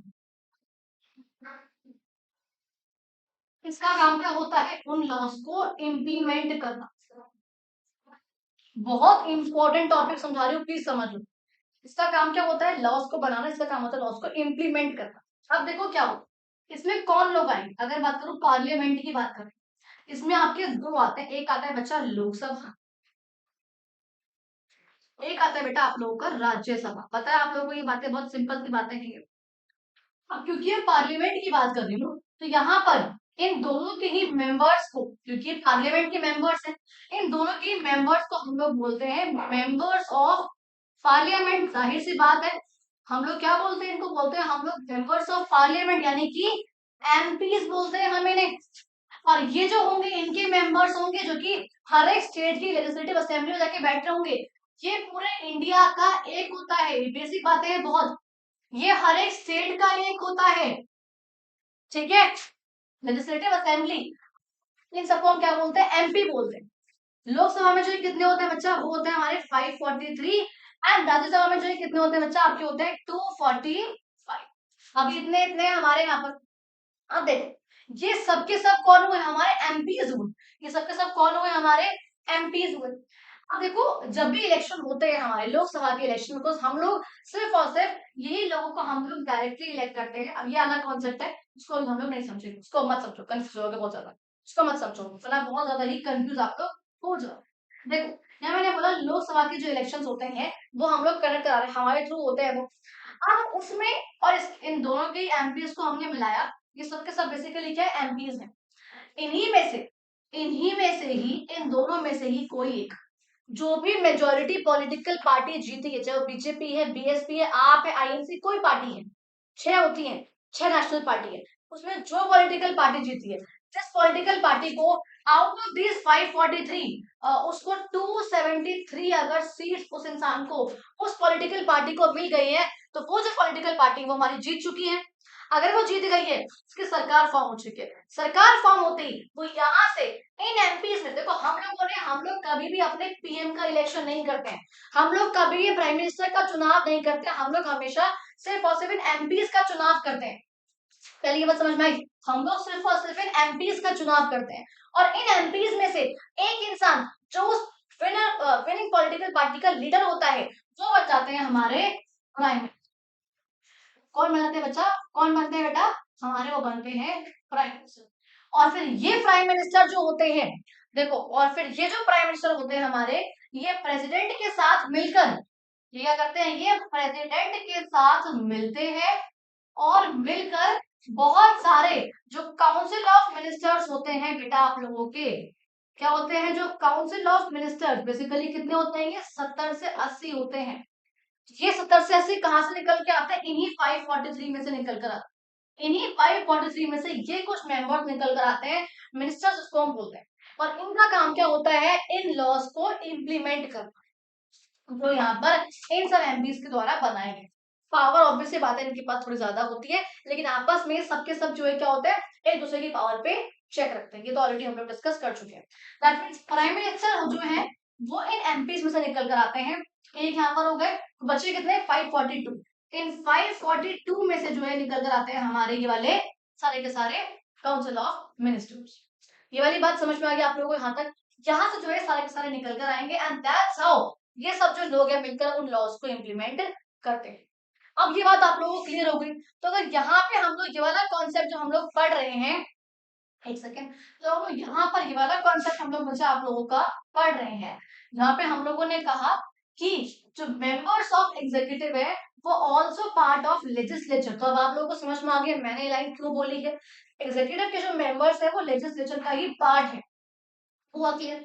पर यहाँ पे ऐसा कुछ नहीं होता, दोनों ही जो है वो इंडिपेंडेंट है। यहाँ पे जो एग्जीक्यूटिव है वो अकाउंटेबल है लेजिस्लेचर को लेकर, इसलिए मैंने आप लोगों को समझाया वाला पॉइंट। अभी कहते हैं जो एग्जीक्यूटिव है वो जवाबदेही होगा लेजिस्लेचर को। मैंने कहा क्वेश्चन आर में लोग जो मिनिस्टर से एमपीज क्वेश्चन पूछते हैं तो वो लोग क्या है, अकाउंटेबल है। और यहाँ पे वो ऐसा कुछ भी अकाउंटेबल नहीं होता। लेकिन जो आप जो प्रेसिडेंट है जिसका इलेक्शन के द्वारा, प्रेसिडेंट जो कि बिकॉज यहाँ पे क्या प्रेसिडेंशियल डेमोक्रेसी है, तो मेन पावर किसके हाथ में, प्रेसिडेंट के हाथ में। तो ये जो यहाँ पर डेमोक्रेसी है ये वाली, इसमें क्या हो रहा है, प्रेसिडेंट जो है वो अकाउंटेबल है लोगों के लिए, इलेक्ट करा जा रहा है लोगों के द्वारा। क्योंकि जो भी जिसको आप लोग इलेक्ट करोगे ऑब्वियसली बात है वो आप लोगों के लिए अकाउंटेबल ही होगा। यहाँ पे लोग बाग क्या कर रहे हैं, लेजिस्लेचर को इलेक्ट कर रहा है, हम लोगों ने एग्जीक्यूटिव को हम लोगों ने इलेक्ट नहीं करा। हम लोगों ने किसको इलेक्ट करा, हम लोगों ने एमपीज को इलेक्ट करा है। हम लोगों ने मिनिस्टर्स को कराया क्या इलेक्ट, हम लोगों ने नहीं करा। वो तो प्राइम मिनिस्टर और प्रेसिडेंट ने मिलकर उन सब मेंबर्स में से, एमपीज में से, लोकसभा के एमपीज में से कुछ लोगों को सिलेक्ट कर रहा है एज मिनिस्टर्स, 70 से 80 करीब तक। अभी समझ में आ गई कहाँ कहाँ फॉलो हो रहा है, इंडिया में और कनाडा में। ये आप लोगों को कहाँ पर है, बेसिकली ये यूएसए में फॉलो होता है। समझ में आ गया बेटा आप लोग को यहाँ तक का पॉइंट? अच्छा हम लोग बस यहाँ तक डिस्कस करेंगे, इसके बाद हम लोग डिस्कस नहीं करेंगे ये वाला पार्ट, बस हम लोग यहाँ तक वही पढ़ रहे हैं, बस फिर जो है वीडियो बहुत लंबी हो जाएगी। अब देखो लास्ट में आप इसका एंड करते हुए क्या बातें यहाँ पर मेंशन कर रहे हैं, कहते हैं हाँ अभी तक हम लोग समझ चुके हैं कि हमारे पास जो है क्या है, बहुत सारे फंडामेंटल प्रिंसिपल डेमोक्रेसी के, फ्रीडम है, इक्वालिटी है, पार्टिसिपेशन है, रूल ऑफ लॉ है, राइट्स है, ड्यूटीज है, ये जो सब चीजें हमारे पास होती है। फिर भी डेमोक्रेसी जो है क्या है, हमें ऑफर नहीं कर रही है सिंगल मॉडल ऑफ गवर्नमेंट। हमारे पास क्या है, different different models of government जो हमारे पास होते हैं, और सबके अलग अलग होते हैं, हर एक कंट्री में जो अलग अलग होते हैं। यानी कि किसी कंट्री में कॉन्स्टिट्यूशन मोनार्की है, किसी कंट्री में पार्लियामेंट्री डेमोक्रेसी है, किसी कंट्री में प्रेसिडेंशियल डेमोक्रेसी है। हर हर जगह पे जो क्या होता है वो अलग अलग होते हैं। तो वो यहाँ पर बोल रखे हैं सब जो अलग अलग है, अलग अलग बेस में सिटीजन जो है पार्टिसिपेट कर रहे हैं अलग अलग तरीके डिसीजन मेकिंग में, और हर एक तरीके से जो है पावर अलग अलग तरीके से स्ट्रक्चर बेसिकली वो हो रखी है। कहते हैं अलग अलग डेमोक्रेसी की फॉर्म से हमने ये पढ़ा कि कुछ जो है वो डायरेक्टली पार्टिसिपेशन करा रही है और कुछ जो है वो इलेक्ट करा के इनडायरेक्टली जो है पार्टिसिपेशन बेसिकली वो करा रही है डिसीजन मेकिंग। यहाँ तक का समझ में आ गया? तो बच्चा आज के पार्ट में हम लोगों ने यहाँ तक डिस्कस करा है। नेक्स्ट पार्ट में जो आप लोगों को ये वाला है टीम में जो डिवाइड कर रखा है, एंड ऑल्सो उसके बाद जो ये वाला पॉइंट था मुझे ये भी आज कवर अप कराना था आप लोग को, यहाँ तक मुझे पढ़वाना था, बट वीडियो बहुत लंबी हो गई बिकॉज एक्सप्लेन हम काफी जो है मैं कर देती हूँ बीच बीच में। ये जो आप लोग का पार्ट अब बचा है, आप लोगों का चैप्टर यहाँ से जो बचा हुआ है, इसको हम लोग आप लोगों के पार्ट डिस्कस करेंगे। क्लियर हो गया? आज हम लोगों ने आप लोगों का पार्ट नंबर 1 कवर कर लिया है इस पर्टिकुलर चैप्टर का, जहां हम लोग पढ़ चुके हैं कुछ इंपॉर्टेंट वर्ड्स, जहां हम लोगों ने चैप्टर को आप लोगों को काफी अच्छे तरीके से कवर डिस्कवर मतलब डिस्कस जो है बेसिकली हम लोगों ने बच्चा वो आप लोगों का करा। समझ में आ गया? अगर आप लोगों को बच्चे वीडियो अच्छी लगी हो चैनल को सब्सक्राइब करना, वीडियो को लाइक करना, अपने फ्रेंड्स को शेयर करना, और कमेंट में बताकर जरूर जाना कि वीडियो लगी कैसे। ऑल्सो 3 पिलर्स ऑफ डेमोक्रेसी कौन से हैं ये आप लोगों को बताना है, और आप लोगों को नेक्स्ट वीडियो किसकी चाहिए आप लोग वही मुझे कमेंट बॉक्स में बताते हुए जाना, एंड ये वीडियो कैसी लगी ये भी आप लोग मुझे कमेंट बॉक्स में। थैंक यू सो मच बच्चा, बाद बाकी हम लोग मिलते हैं अपने अगली वीडियो। ओके।